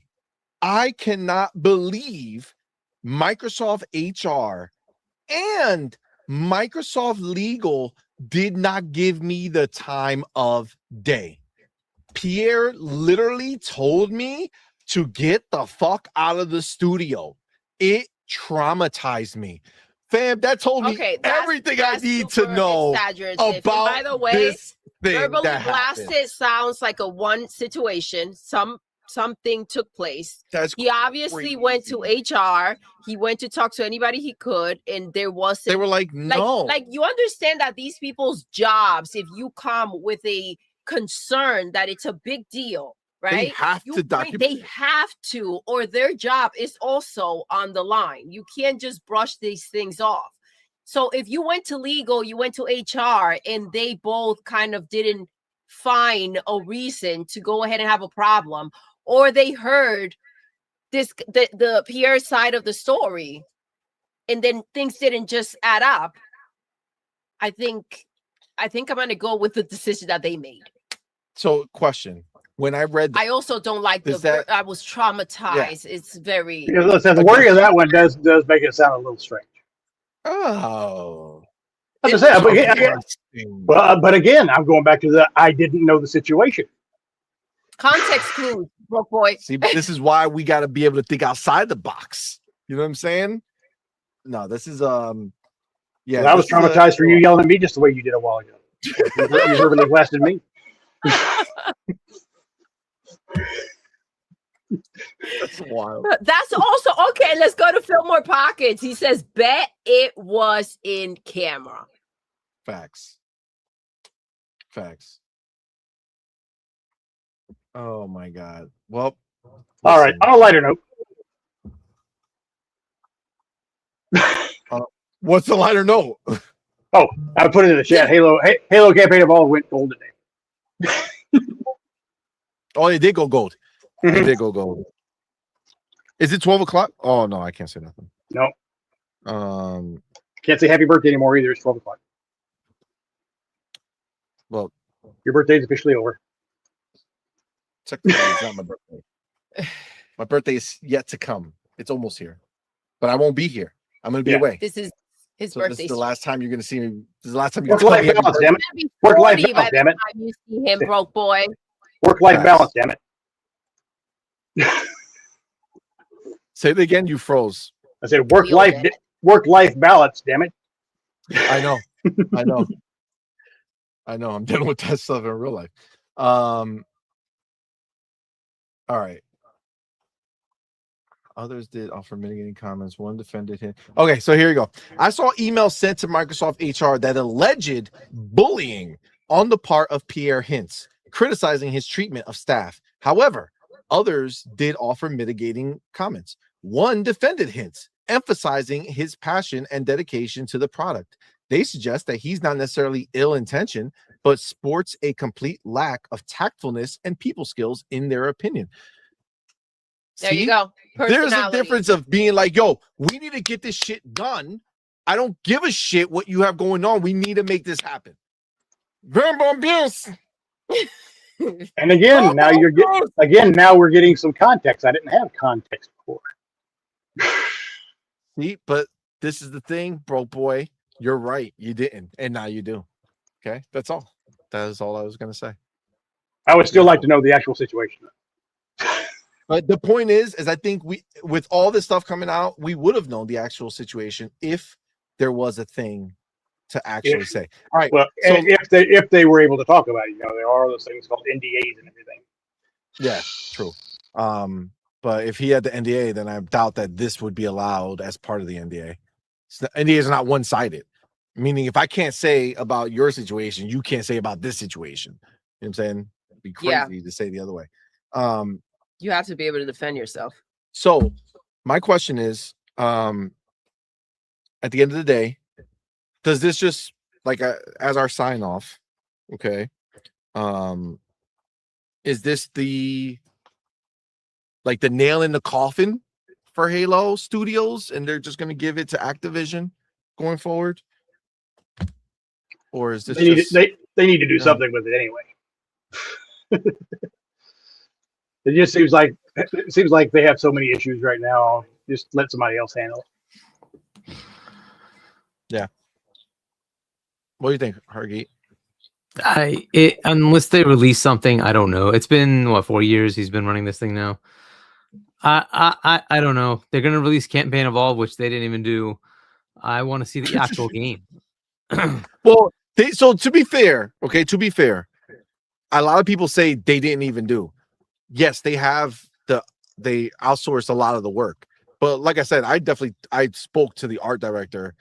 They're working on the game. Like they're the ones who kind of got it to a certain point or whatever it is, and then the outsourcing is just extra hands to get all the most of the grunt work done, right? All the other stuff, but the feel, the touch, the aiming, all that stuff, that was in-house. Them making sure that they wanted to get the feel right, everything had to be right. The look was done from scratch. They did all that stuff, so it's not just like Halo Studios just sign off on it like, hey, sounds good, whatever shows up. Like they did it, but then the back end work was all handled by the other, at least from back what end. I mean, I'm assuming most of the content work was done by somebody else, right? So yeah, so like the art pipeline, we'll all see. that stuff was already done. Yeah. I still, until they release something, I don't know. And the problem with Halo Studios or 343 is that there were so many chiefs that were telling people to go in different directions and nobody could corral it. I don't know what Pierre is doing, if it's good or bad, until I see results. And ultimately, I think you guys have already said it. It's not my problem. This is an HR issue for Microsoft. It's not my problem. Yep. I feel bad if people are being abused. Fine. But I have no way to know if that's really the case or not, because this is like ex-employees telling us something. Now, if it grows and grows and grows, you might say, okay, there's something to it, right? But ultimately, until I see product from them that shows me, yeah, they got their head out of their ass and did something cool, right? Until I see that, it's still the same ass stupid studio that can't freaking release a game that's so freaking iconic and make something useful out of it. I'm just annoyed with them. So now, to be fair, this happens over time, right? This is the 7th, 8th, whatever game they're gonna put out. So fine, I get that, but still, it's Halo. Freaking put out a good game. That's what matters. All that stuff kind of falls to the side. It really just comes down to that. Now, if there's actual structural issues with the management structure there and Pierre's not the right manager, again, that's for them to solve. Asha's the new boss. Go complain to her and go figure out what you want to do. What am I going to do about that? What am I going to do about that? Nothing. Agreed. If you're in the trenches there, it's their problem to go resolve that. So go figure it out, right? So if Microsoft HR says there's nothing there, who am I to believe? If HR's job is to go figure out how to fix this shit, right? Mm-hmm. A lot of times they're going to side with management. I get that too. But when it's real, they actually do stuff too, right? So I don't know. I can only like take it so far. Ultimately, it because like you said, dude, listen, he said, she said, I have no idea what the actual things are. They could all be legit. And he's like, dude, you told me this like 16 times already. It's been 2 months and I wanted this done 2 months ago. It ain't done. What's going on? Right. It's like, I don't know. I don't know the situations. Right. I do know that they've had a massive amount of delays in getting things done. That I do know. Right. Because that's the history of what 343 and Halo Studios has done. So if he's trying to right that ship and that's the result, tough noogies. Deal with it, right? Go figure out how technically 343 Halo Studios has a clean slate because they came out and basically told us, hey, look at what we're working on, and then now we know it's Halo content involved, so it kind of happened very quickly. Maybe it's good. I don't know, right? We will see, right? So let's find out what they do. we've heard stories about campaign or this for what 2 or 3 years. Yeah. What the rumors? Yeah, about the remakes, and I think I was reading somewhere. I think they said campaign plus all those new side missions. I think it's going to be about 14 hours.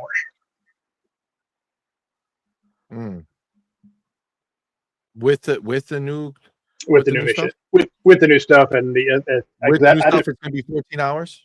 Yeah, because I said the original campaign or Halo CE was like 12. Gotcha. All and right. they also said you need to do the regular campaign before you do the Sergeant Harris missions or whatever. Oh, they're not first? Jerks. I think that's what sneaky motherfuckers. All right, well, we'll see. Maybe it just gives you context for them or something. I don't know. Well, look, I think it's going to be good. We'll see. And on a really sad note, CMoney, I also see that some people are getting their collector's editions early. Don't talk to me about that. This is definitely, why would you say that right before my birthday? That's not cool. Listen, guys, this is we're going to wrap it up, man. What a fun show. Thank you for being here. Thank you for rocking out with us. This is not our normal time slot. It's not our normal show. So we're just going to wrap it up here.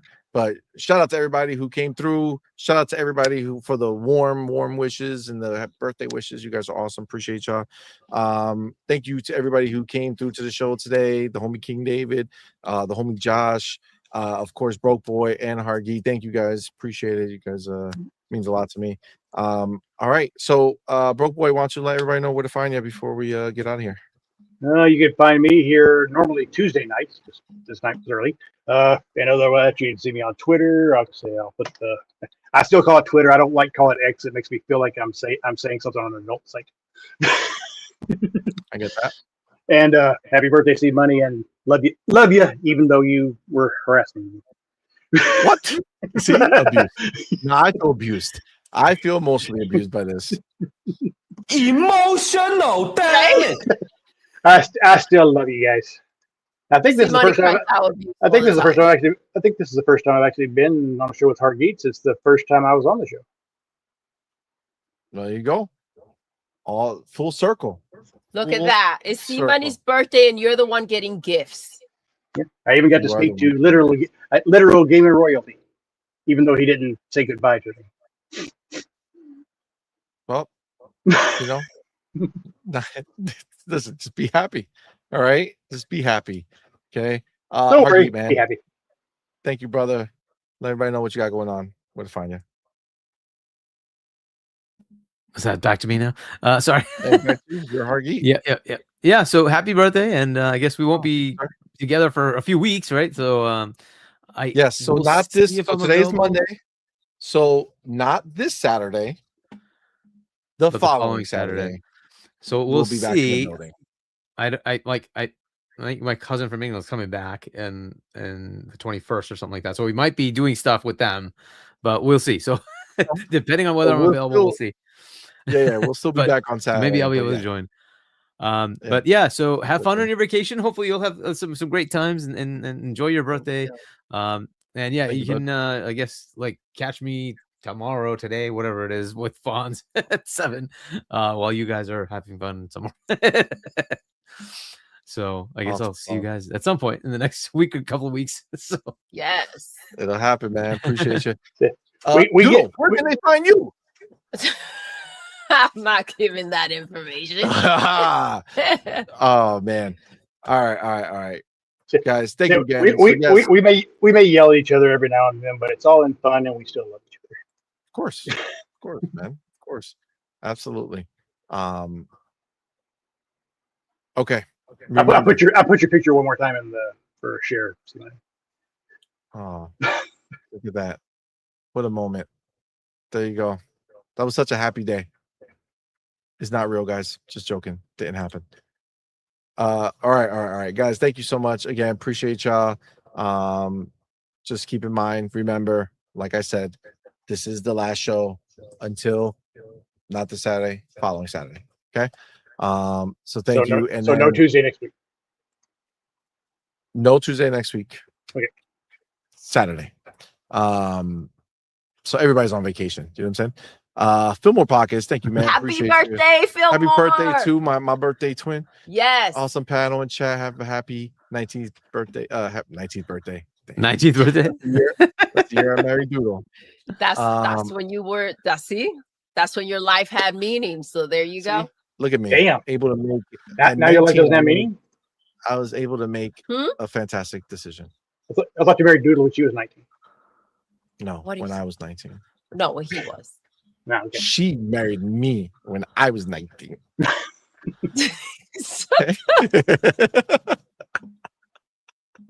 Oh man, guys, thank you so much, Ryo. I see you, homie. OG, maybe what's up, fam? And just for you, CMoney. Oh goddamn! Wow. Why would you do that for my birthday? That's not a nice birthday gift. Okay? That's not a nice birthday gift. Okay, I don't appreciate that type of gift. Would you like that version instead? You should have made him a cake. Maybe this. No. Covered in olives. Oh yeah, you know, that would have been Or good, wouldn't it? cupcake topped with an olive and then mustard. Oh frosting. yeah, That's really disgusting. That would have been crazy. And don't you think that that's mean? Like, you guys are trying to cry about fucking Halo Studios. How about not being mean to me? Huh? This is emotional damage. This is emotional. How about that one? Is that better? That is me. That's me. Look at that. Yes. Oh, Is that better? God. There you go. That is. With the C-Money, homies. with Aaron Greenberg and Jason Ronald. You know what's cool? They both follow me now. That's dope. Nice. That's real dope. I had Colin Moriarty follow me for a while, but I guess he purged me after a couple of comments. That's a weird follow. I thought so too. That's a real weird follow. I think it was a situation. Like I say, I said something about his game. Oh, that's all right. He'll survive. He has all the money in the world now. He's living large. All right, guys. Thank you again. Appreciate all of you. And with that, we're going to go ahead and end the show the way we end every single show. Doodle! Yes. We're done. We are. Until next time. You're intruding. Sorry, Doodle. I'm used to stealing yours.